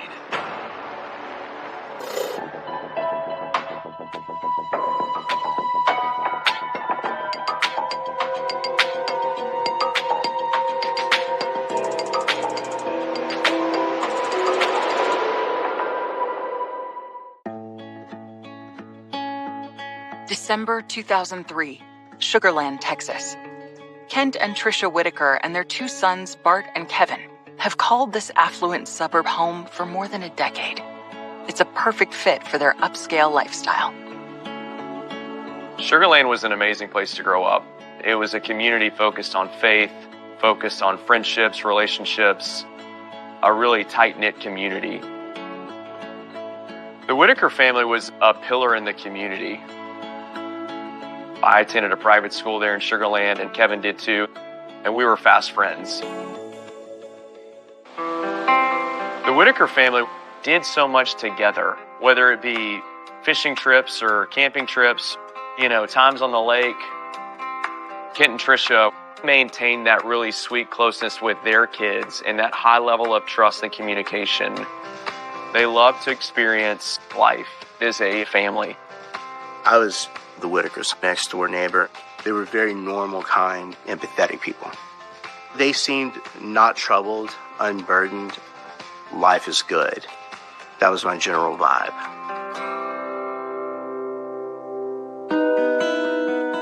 To friends and neighbors, the Whitakers seem to have it all. A happy family where 19-year-old Kevin looks up to his 23-year-old brother, Bart. Kevin was very humble. He was a man of integrity, of character, incredibly honest. The guy was smart, very engaging. Bart was a little bit more quiet. You didn't know necessarily what he was thinking like you did Kevin.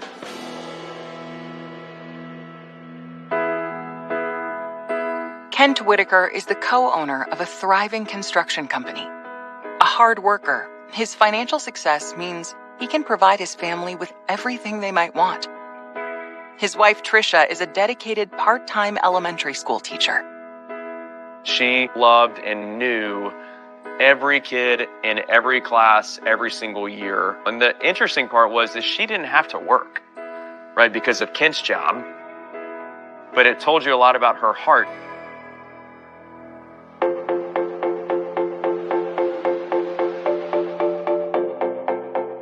On December 10th, 2003, Kent and Tricia plan a special night out for the family to celebrate Bart's graduation from Sam Houston State University.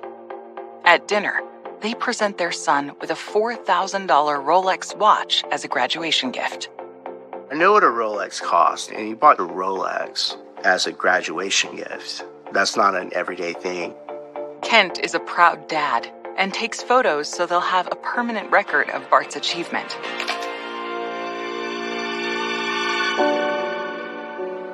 I've seen this. I've seen those. Sitting there smiling like that. Very happy.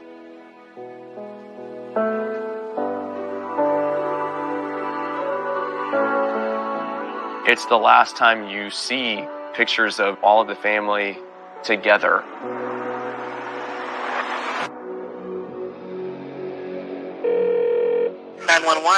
Someone just shot our neighbors. Who shot them? We don't know.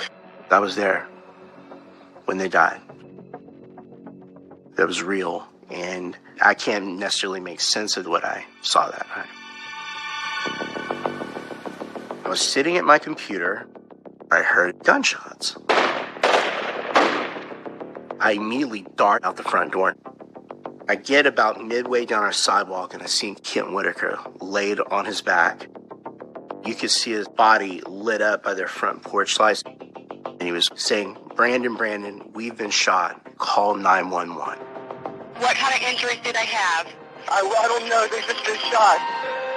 Brandon's father, Cliff Stanley, rushes to the house and discovers that Kent Whitaker has been shot in the chest.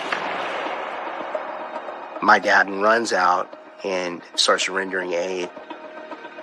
Multiple trips, back and forth with towels, just doing what we can. It felt awful. It was gruesome. It was a horror movie.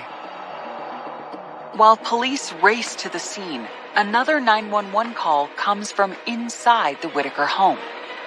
It's Bart Whitaker. I've been shot. Where is your wound? In the arm, my shoulder. I think I can't read my arm. Okay, who else has been shot in the house with you?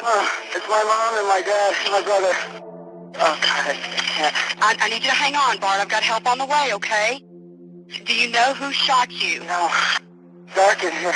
Okay, when he left, Bart, did he leave out your back door? Yeah, I chased him that way.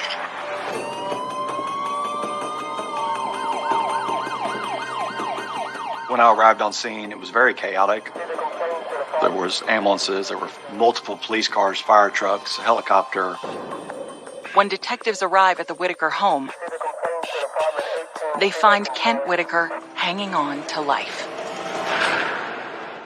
EMS personnel had went in. They had taken vitals for Kevin Whitaker, and he was pronounced deceased.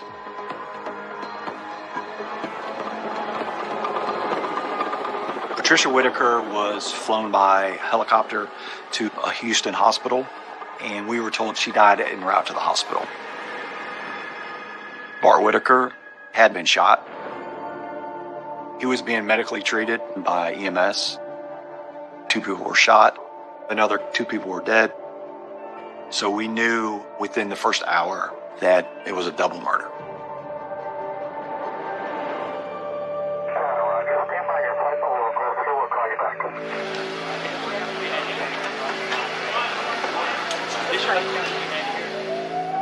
Kent Whitaker and his son Bart are rushed to a nearby hospital. Detectives quickly arrive to get a statement from Bart, since he is the only one conscious. Bart tells them that the family had just arrived home from their celebratory dinner when he realized he forgot something. Bart Whitaker had reported that he had actually walked out to his truck to retrieve a cell phone. But when the rest of the family was entering the house, there was a guy that was inside that house. So he heard the gunshots. Bart reported he had chased the shooter through the home and out the back of the house. And he had actually been shot by the offender. We had had several home invasion robberies. So the thought initially was, are they connected? Was this just a home invasion that went bad? But something doesn't quite add up. Probably the biggest thing that stuck out to us was every drawer in the rooms were pulled out exactly even with each other. So this burglar basically purposely, I'm going to pull out every drawer about this, so it'll make it look like I was trying to look for stuff. But you weren't looking for anything. You were just pulling out drawers. The officers immediately knew that. To the investigators, the scene seems to have the hallmarks of a staged burglary. Nothing appears to have been stolen. There were electronics, there were computers, there was TVs. There was a Rolex watch that was found. There didn't appear to be anything taken. So things didn't add up exactly to being some type of burglary. Burglars come in and leave within minutes. They smash everything they can, pick up everything in 3 minutes. That's what happens. They don't sit there and wait for people to come home and walk in through the front door and shoot them. It just doesn't happen. While investigators try to make sense of why the Whitakers were gunned down, they realize they have another pressing matter in front of them. We had a vague description of a dark figure that ran up through the back of the house. And now this person is loose in the neighborhood. So are they on foot? Did they get picked up by a car? Did they drive a car there and now they've driven away? Or are they hiding in someone's backyard and they've already shot 4 people? The public's in danger, and we were in a very tough spot. Where is he, or where could he be? Police try to unravel a bewildering attack. I crawled around for a bit. I really didn't know where I was hit. It just felt wrong. And discover details of an inconceivable plot. I was at the police station late one night, and there was a knock on the back door. Do you have any idea who did the shooting? Who did the shooting? All the puzzle pieces just immediately connected and realizing, gosh, the worst possible explanation for this is true.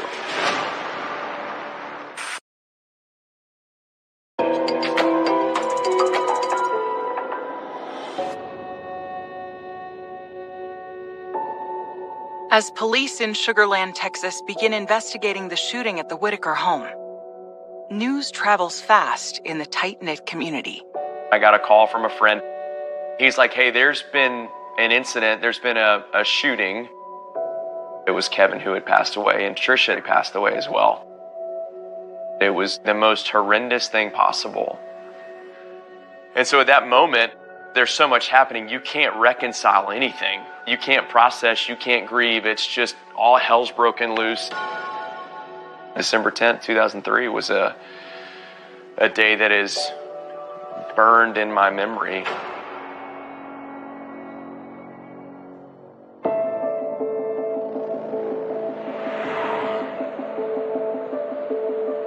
I don't feel like I ever did process it. I just kind of did what I had to do and kept moving forward.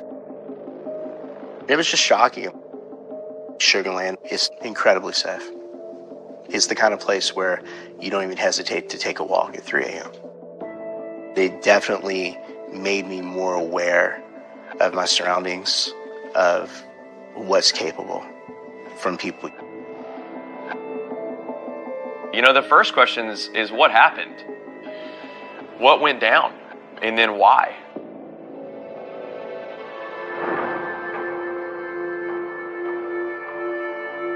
Detectives are urgently pursuing those answers at the Whitaker home. As they search through the house, they find a weapon and 4 empty shell casings. There was a gun that was found in the kitchen area, which was odd. It's probably the murder weapon. Usually we don't find that the offender leaves the murder weapon on the scene. But it was an advantage for us because now we had the possibility maybe for fingerprints, for DNA, for other types of evidence that could be recovered from this gun.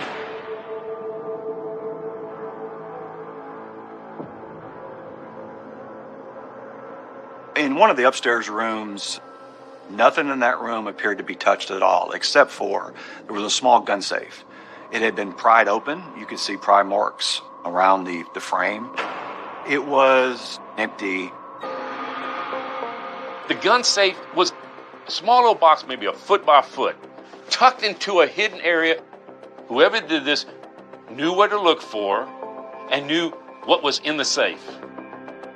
The discovery leads the investigators to question how familiar the killer was with the Whitaker family and their home. It was odd that someone had targeted this small gun safe out of this whole big house. Why weren't the computers disturbed? Why weren't the TVs taken? It just didn't make sense. So our job was to try to find out who, how many people were involved with this.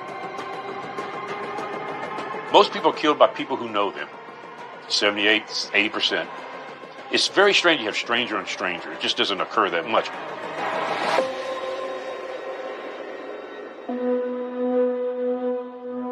Three days after the murders, police are still scouring the evidence for leads on a motive or suspect when Bart Whitaker is discharged from the hospital.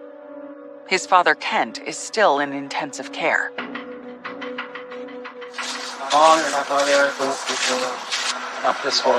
Despite the trauma he's just endured, Bart agrees to assist detectives by returning home to relive that terrifying night. The investigators hope he can remember something that will lead them to the killer. It's 7:54 p.m. Officer DuBose is going to be playing the part of the suspect, and I'm turning it over to Bart for his direction of everyone. We went through the crime, trying to figure out exactly what happened. I was here when I was calling 911. I might have fallen forward. Okay. Right after I was shot. Okay. I crawled around for a bit. It felt... I really didn't know where I was hit. It just felt wrong. I mean, I couldn't move my arm. I tried to push off the floor, and my arm wasn't working. I thought maybe I was hit in the side because it burned. So he went out the back door? Did you see him leave that back door? No. Okay. Yeah, I just don't remember. They had him reenact the scene. And people generally, when it comes to crimes, they try to be very specific. Like he was standing here or something like that. And his was, well, I don't remember. It was this way or could have been this way. When the shot was fired, did you see any flashes of light? I don't remember. You ever physically make contact with the suspect? I don't think so. I don't remember what I was trying to do. I know I was just trying to grab it.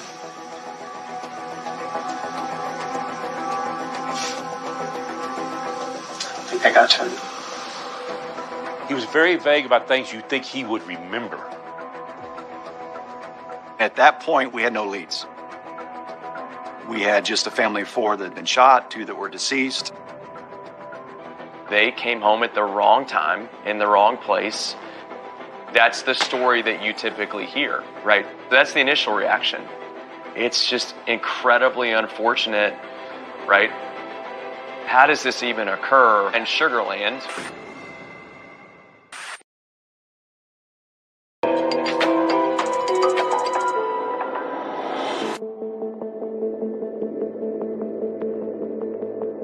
Detectives investigating the murders of Tricia Whitaker and her son Kevin in Sugarland, Texas, believe their killer was familiar with the Whitaker home and may not have been trying to rob them. So we started doing a background on the family. The domestic relationship between Mr. and Mrs. Whitaker was nothing but perfect that we could find out. And every friend or family that we had interviewed said they had a great relationship. Detectives turned their focus on the Whitakers' murdered son, 19-year-old Kevin. Was he targeted for some reason? Was he involved in something that he shouldn't have been? But he had no criminal history. As we were interviewing friends and family members, Kevin seemed to be a good kid, and he was a tragic victim.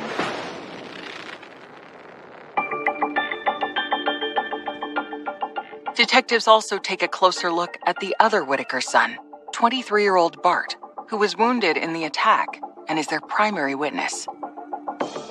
It was his graduation from college that was being celebrated shortly before the murders. Bart was supposed to graduate that coming Saturday.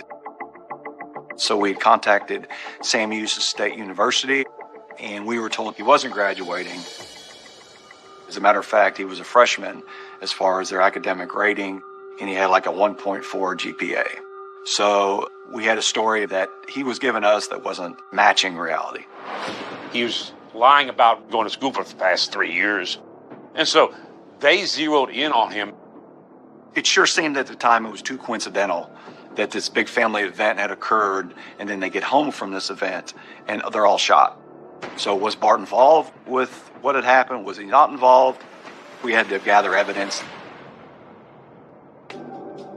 Investigators want to keep what they've learned about Bart Whitaker under wraps until they can either clear him or tie him to the murders. But a local newspaper covering the case has also learned of his deceit and runs the story. Bart's father, Kent, still recovering in the hospital, is stunned and can't understand why Bart would lie. Kent's response to it was, why didn't he tell us this? I just wish he would have, let the music stop and confess this to us. How could you not know your kid's not going to college? So you sit there and think, what kind of relationship did they actually have?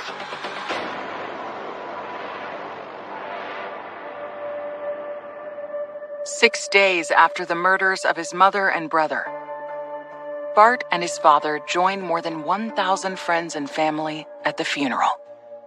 Gosh, that was a brutal day. I remember seeing Kent and Bart sitting on the front row and watching them and, what are they thinking? What are they feeling? Just gutted for them and heartbroken for them.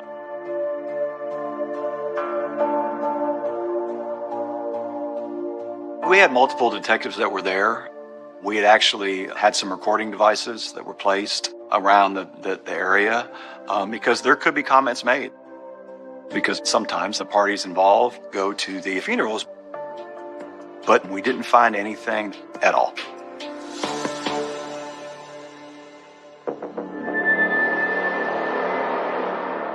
As the family mourns, Sugarland police continue to focus on the questions that have arisen about Bart. We had discovered that Bart had some involvement with the criminal justice system already. We had found a 2001 incident report from the Waco Police Department that there was a female subject that was in an apartment with Bart Whitaker, and she overheard him talking about wanting to kill his dad.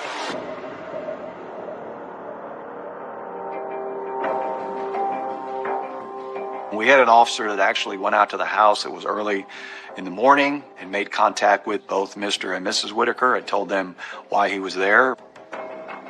But they didn't believe Bart would be involved with something like that. Later on, when the father finally talks, he says, we're just talking about the Menendez brothers. It wasn't anything serious at all. And so the father just believes him. And that's it.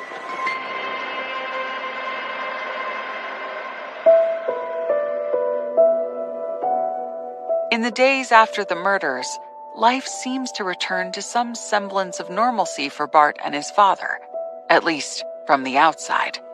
And they were still living in the same house together where two of their family members died, and the suspicion is growing that Bart was involved. And it wasn't life as normal, but from the outside, it was a dad and a son who had gone through this tragic event, locking arms and leaning into one another. We had to determine how much are we going to tell Mr. Whitaker, because his life still could be in jeopardy with Bart still being around. And we didn't tell him everything. We tried to be as honest as we could with him. There were maybe a few times that Kent would say, hey, they're still trying to find the guy, or they're still looking into it. Mr. Whitaker was in a very hard position at that point. Slowly, kind of the bow's starting to unravel here, where there's information about his only living son that, at least initially, isn't adding up. Police know Bart Whitaker didn't pull the trigger, but they strongly suspect he is involved in the murders of his family. Bart was very manipulative with friends, and that was information that we received as the investigation went on. That's when the intensity ramped up and to try to identify who does he currently hang around with and where were they at on December 10th of 2003. This is not the all-American family that everybody might think they are.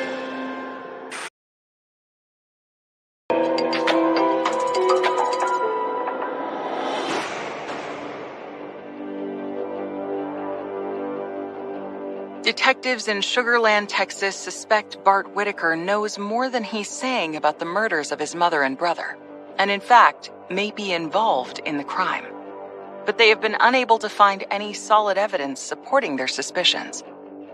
Then, a week after the murders, as investigators contemplate their next move, an unexpected visitor drops by the police station. The lead detective was at the police station late one night, and there was a knock on the back door. It was a gentleman by the name of Adam Hipp. Adam Hipp tells the detective that he briefly went to college with Bart Whitaker, and he wants police to know that Bart's statement about killing his parents in 2001 was far from the joke he claimed it was.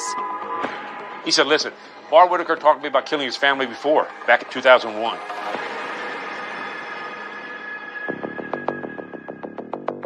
Adam tells police that Bart claimed once his parents and brother were dead, he would receive all of the family's assets, including their home and life insurance policies worth over $1 million. He says Bart offered him a cut if he would be his triggerman. The detective had Mr. Hipp actually draw a map that showed where he was supposed to stand inside the house, and he would shoot the family members as they walked in. And that's exactly what happened on December 10th, 2003.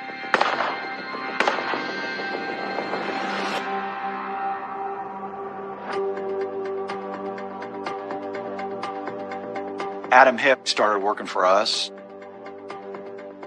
We had him make recorded phone calls with Bart Whitaker to get him to talk about the crime.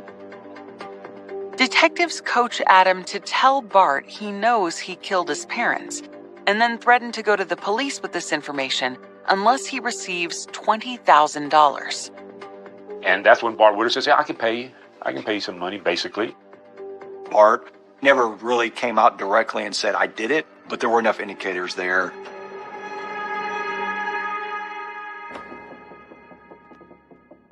In my opinion, we had probable cause to arrest Bart Whitaker on basically what we had with Adam Hipp coming in. We did have that. Did we have enough to prosecute him and convict him? No. We didn't have any of the details. But Adam Hipp's call to Bart points the investigators to someone else who may be able to help them build their case.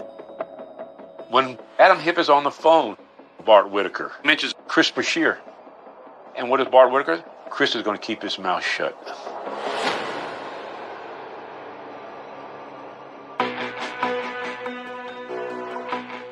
Adam tells police that Chris Brashear is a former roommate of Bart's.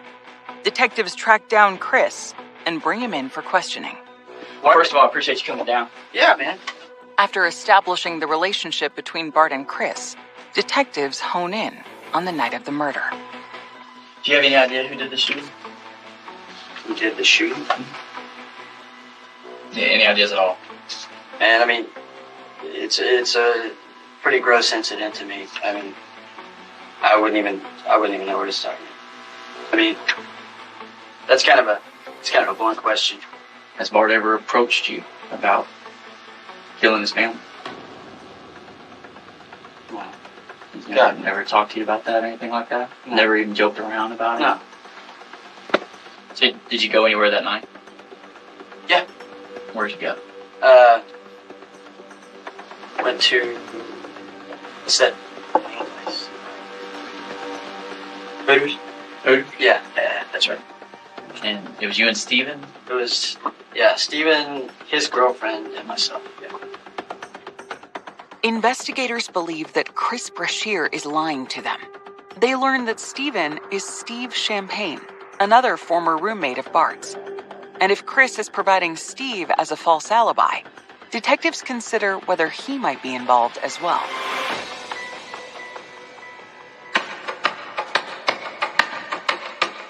Steve Champagne is enlisted in the Marines.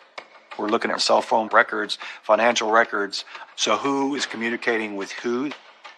Police quickly locate Steve and bring him in for questioning.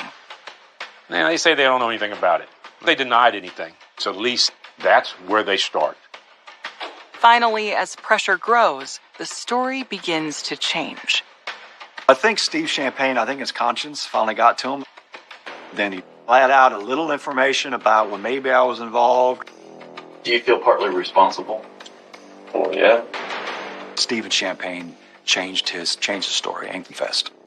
Steve tells the detectives that Bart convinced him and Chris Brashear to join a plot to kill his family so he could inherit his parents' fortune. Steve admits he was the getaway driver, and Chris Brashear was the trigger man.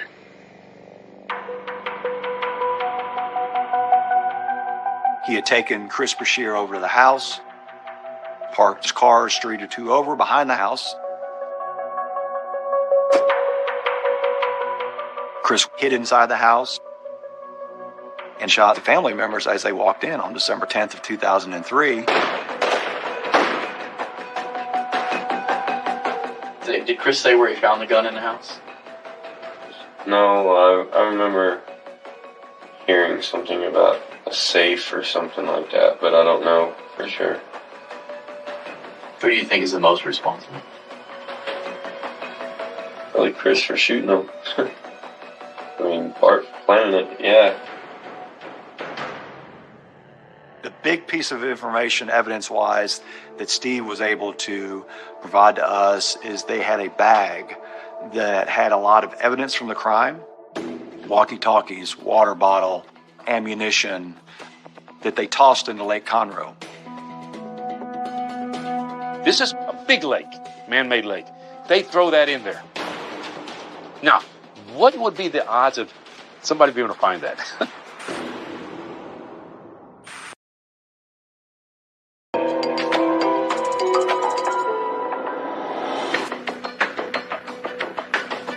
Steve Champagne, a suspect in the murders of Tricia and Kevin Whitaker, claims a bag full of crucial evidence was tossed into Lake Conroe, 50 miles north of Houston, and agrees to take police to the spot. The police department with their scuba tank, they go out and look for it. In water, you can't see your hand in front of you. They found the damn thing. Inside the bag, detectives find the tool used to break into the Whitaker's gun safe. They even found the pry bar, and they managed to match it up by the scrape marks. They even found the cell phone they were using. Now, you tell me what kind of police work that is. God bless. There was DNA that was recovered. That was Chris Brashear's from a water bottle. There was ammunition that was consistent with the ammunition that was involved that killed the family. Tangible physical evidence that links these individuals to this crime. With the evidence now in hand, detectives have what they need to confront Bart. But he's nowhere to be found. Bart Whitaker's Tahoe was found abandoned in an apartment complex in Houston. Both of the doors were found open. We sent detectives to the scene. We believe he's on the run. We just lost him. People don't run when they're innocent. They really don't. Flight is a very good indication of guilt. Kent Whitaker told us that there was money that was taken from the house. So Bart had some money to survive. Our job was now to figure out where he was.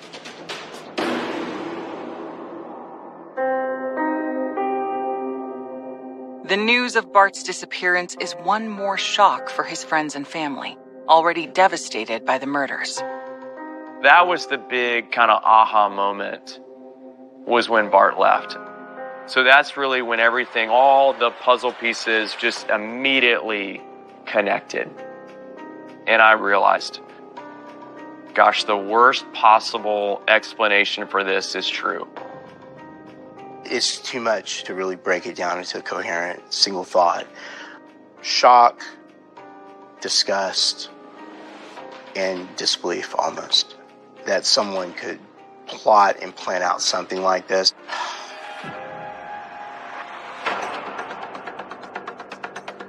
Police send out a nationwide alert to be on the lookout for Bart Whitaker. With the cash taken from his home, he could be anywhere. Meanwhile, Steve Champagne and Chris Brashear are charged with first-degree murder for the deaths of Tricia and Kevin Whitaker. These were kids that came from great backgrounds, but were manipulated by Bart Whitaker to kill his family. And they went along with it because Bart had promised them a cut in his inheritance. And he had told them that, hey, it's going to take a little while, but I am going to give you some money. For months, there are no leads to Bart's whereabouts. So we worked with Crime Stoppers to put out that we were looking for the whereabouts of Bart Whitaker. There's a Crime Stoppers award of $10,000. If you get information that leads to this arrest, we'll pay you $10,000. 18 months after the murders, police get a call from a man named Rudy Rios.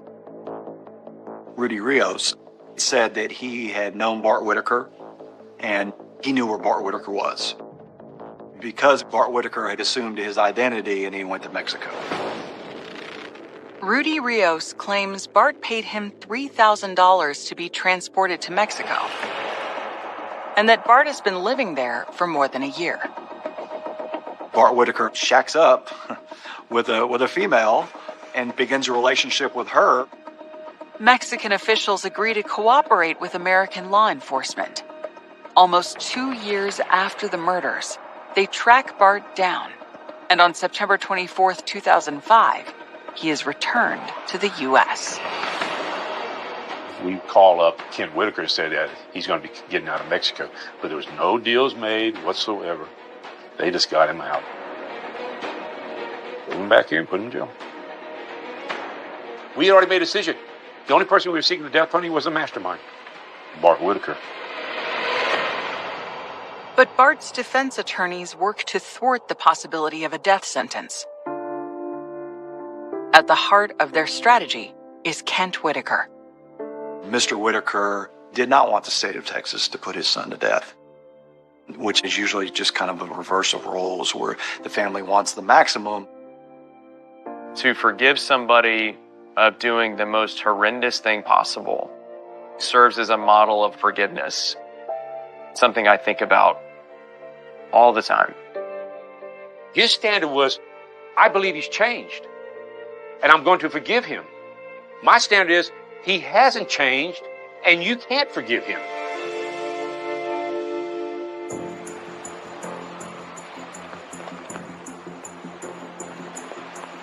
All rise. Bart Whitaker's capital murder trial begins on March 3rd, 2007, some 3.5 years since the killings at his family's home. In my opening statement, I told the jury panel, you're about to hear a tale of subterfuge, deception, and greed, which will lead you to one conclusion, that Bart Whitaker had his family murdered. And that's the only conclusion he got. Prosecutors put admitted getaway driver Steve Champagne on the stand. He explains how Bart outlined his murder for cash scheme. The conversation was about when the family came back from eating dinner and Chris would be in the house and shoot them.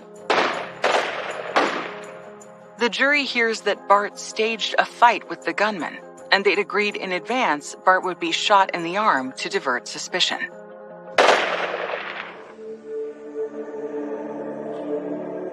The trial lasts 6 days before the case goes to the jury on March 8th, 2007. They deliberate for just an hour and a half before coming to a unanimous decision. The guilty verdict was very quick. Now the jury must decide whether Bart Whitaker should live or die. Call your next witness. Bart Whitaker. He needs to be sworn, Your Honor. Bart didn't testify during his trial, but now, in the penalty phase, makes a last-ditch effort to save his life. Please stand before the clerk and be sworn.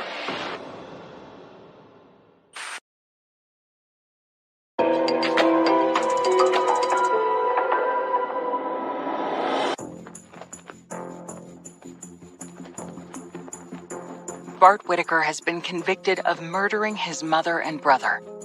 Now he's trying to convince the jury not to sentence him to death. When Bart Whitaker was testifying, I actually had the defendant admit that he had no reason to hate his parents, but he did it anyway. The only people I've ever hated, and I know it was not for the right reasons, but the only people I ever hated were my parents and my brother. The prosecutor confronts Bart with his family's final moments, the photos taken by his father at the celebration for Bart's supposed graduation. He tells the jury one photo from that night is particularly disturbing. He shoots a finger at him while he's doing it.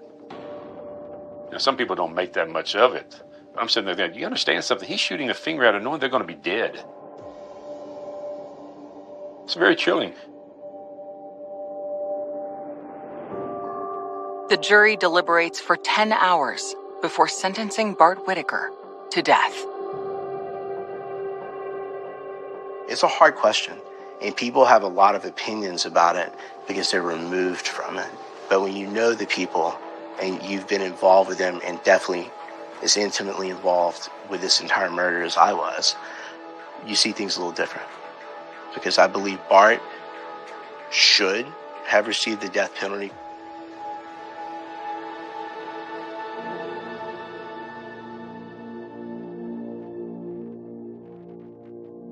Bart's accomplices agree to plea deals. Triggerman Chris Brashear is sentenced to life behind bars, and Steve Champagne, the getaway driver, receives a lighter 15-year sentence for cooperating as a key witness. How do you even begin to broach that conversation with someone? Like, there's no icebreaker for, hey, will you help me kill my family?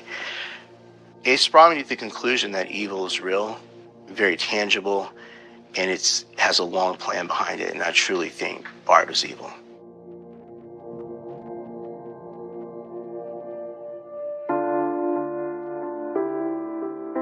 Over the next decade, Kent Whitaker remarries and builds a new life.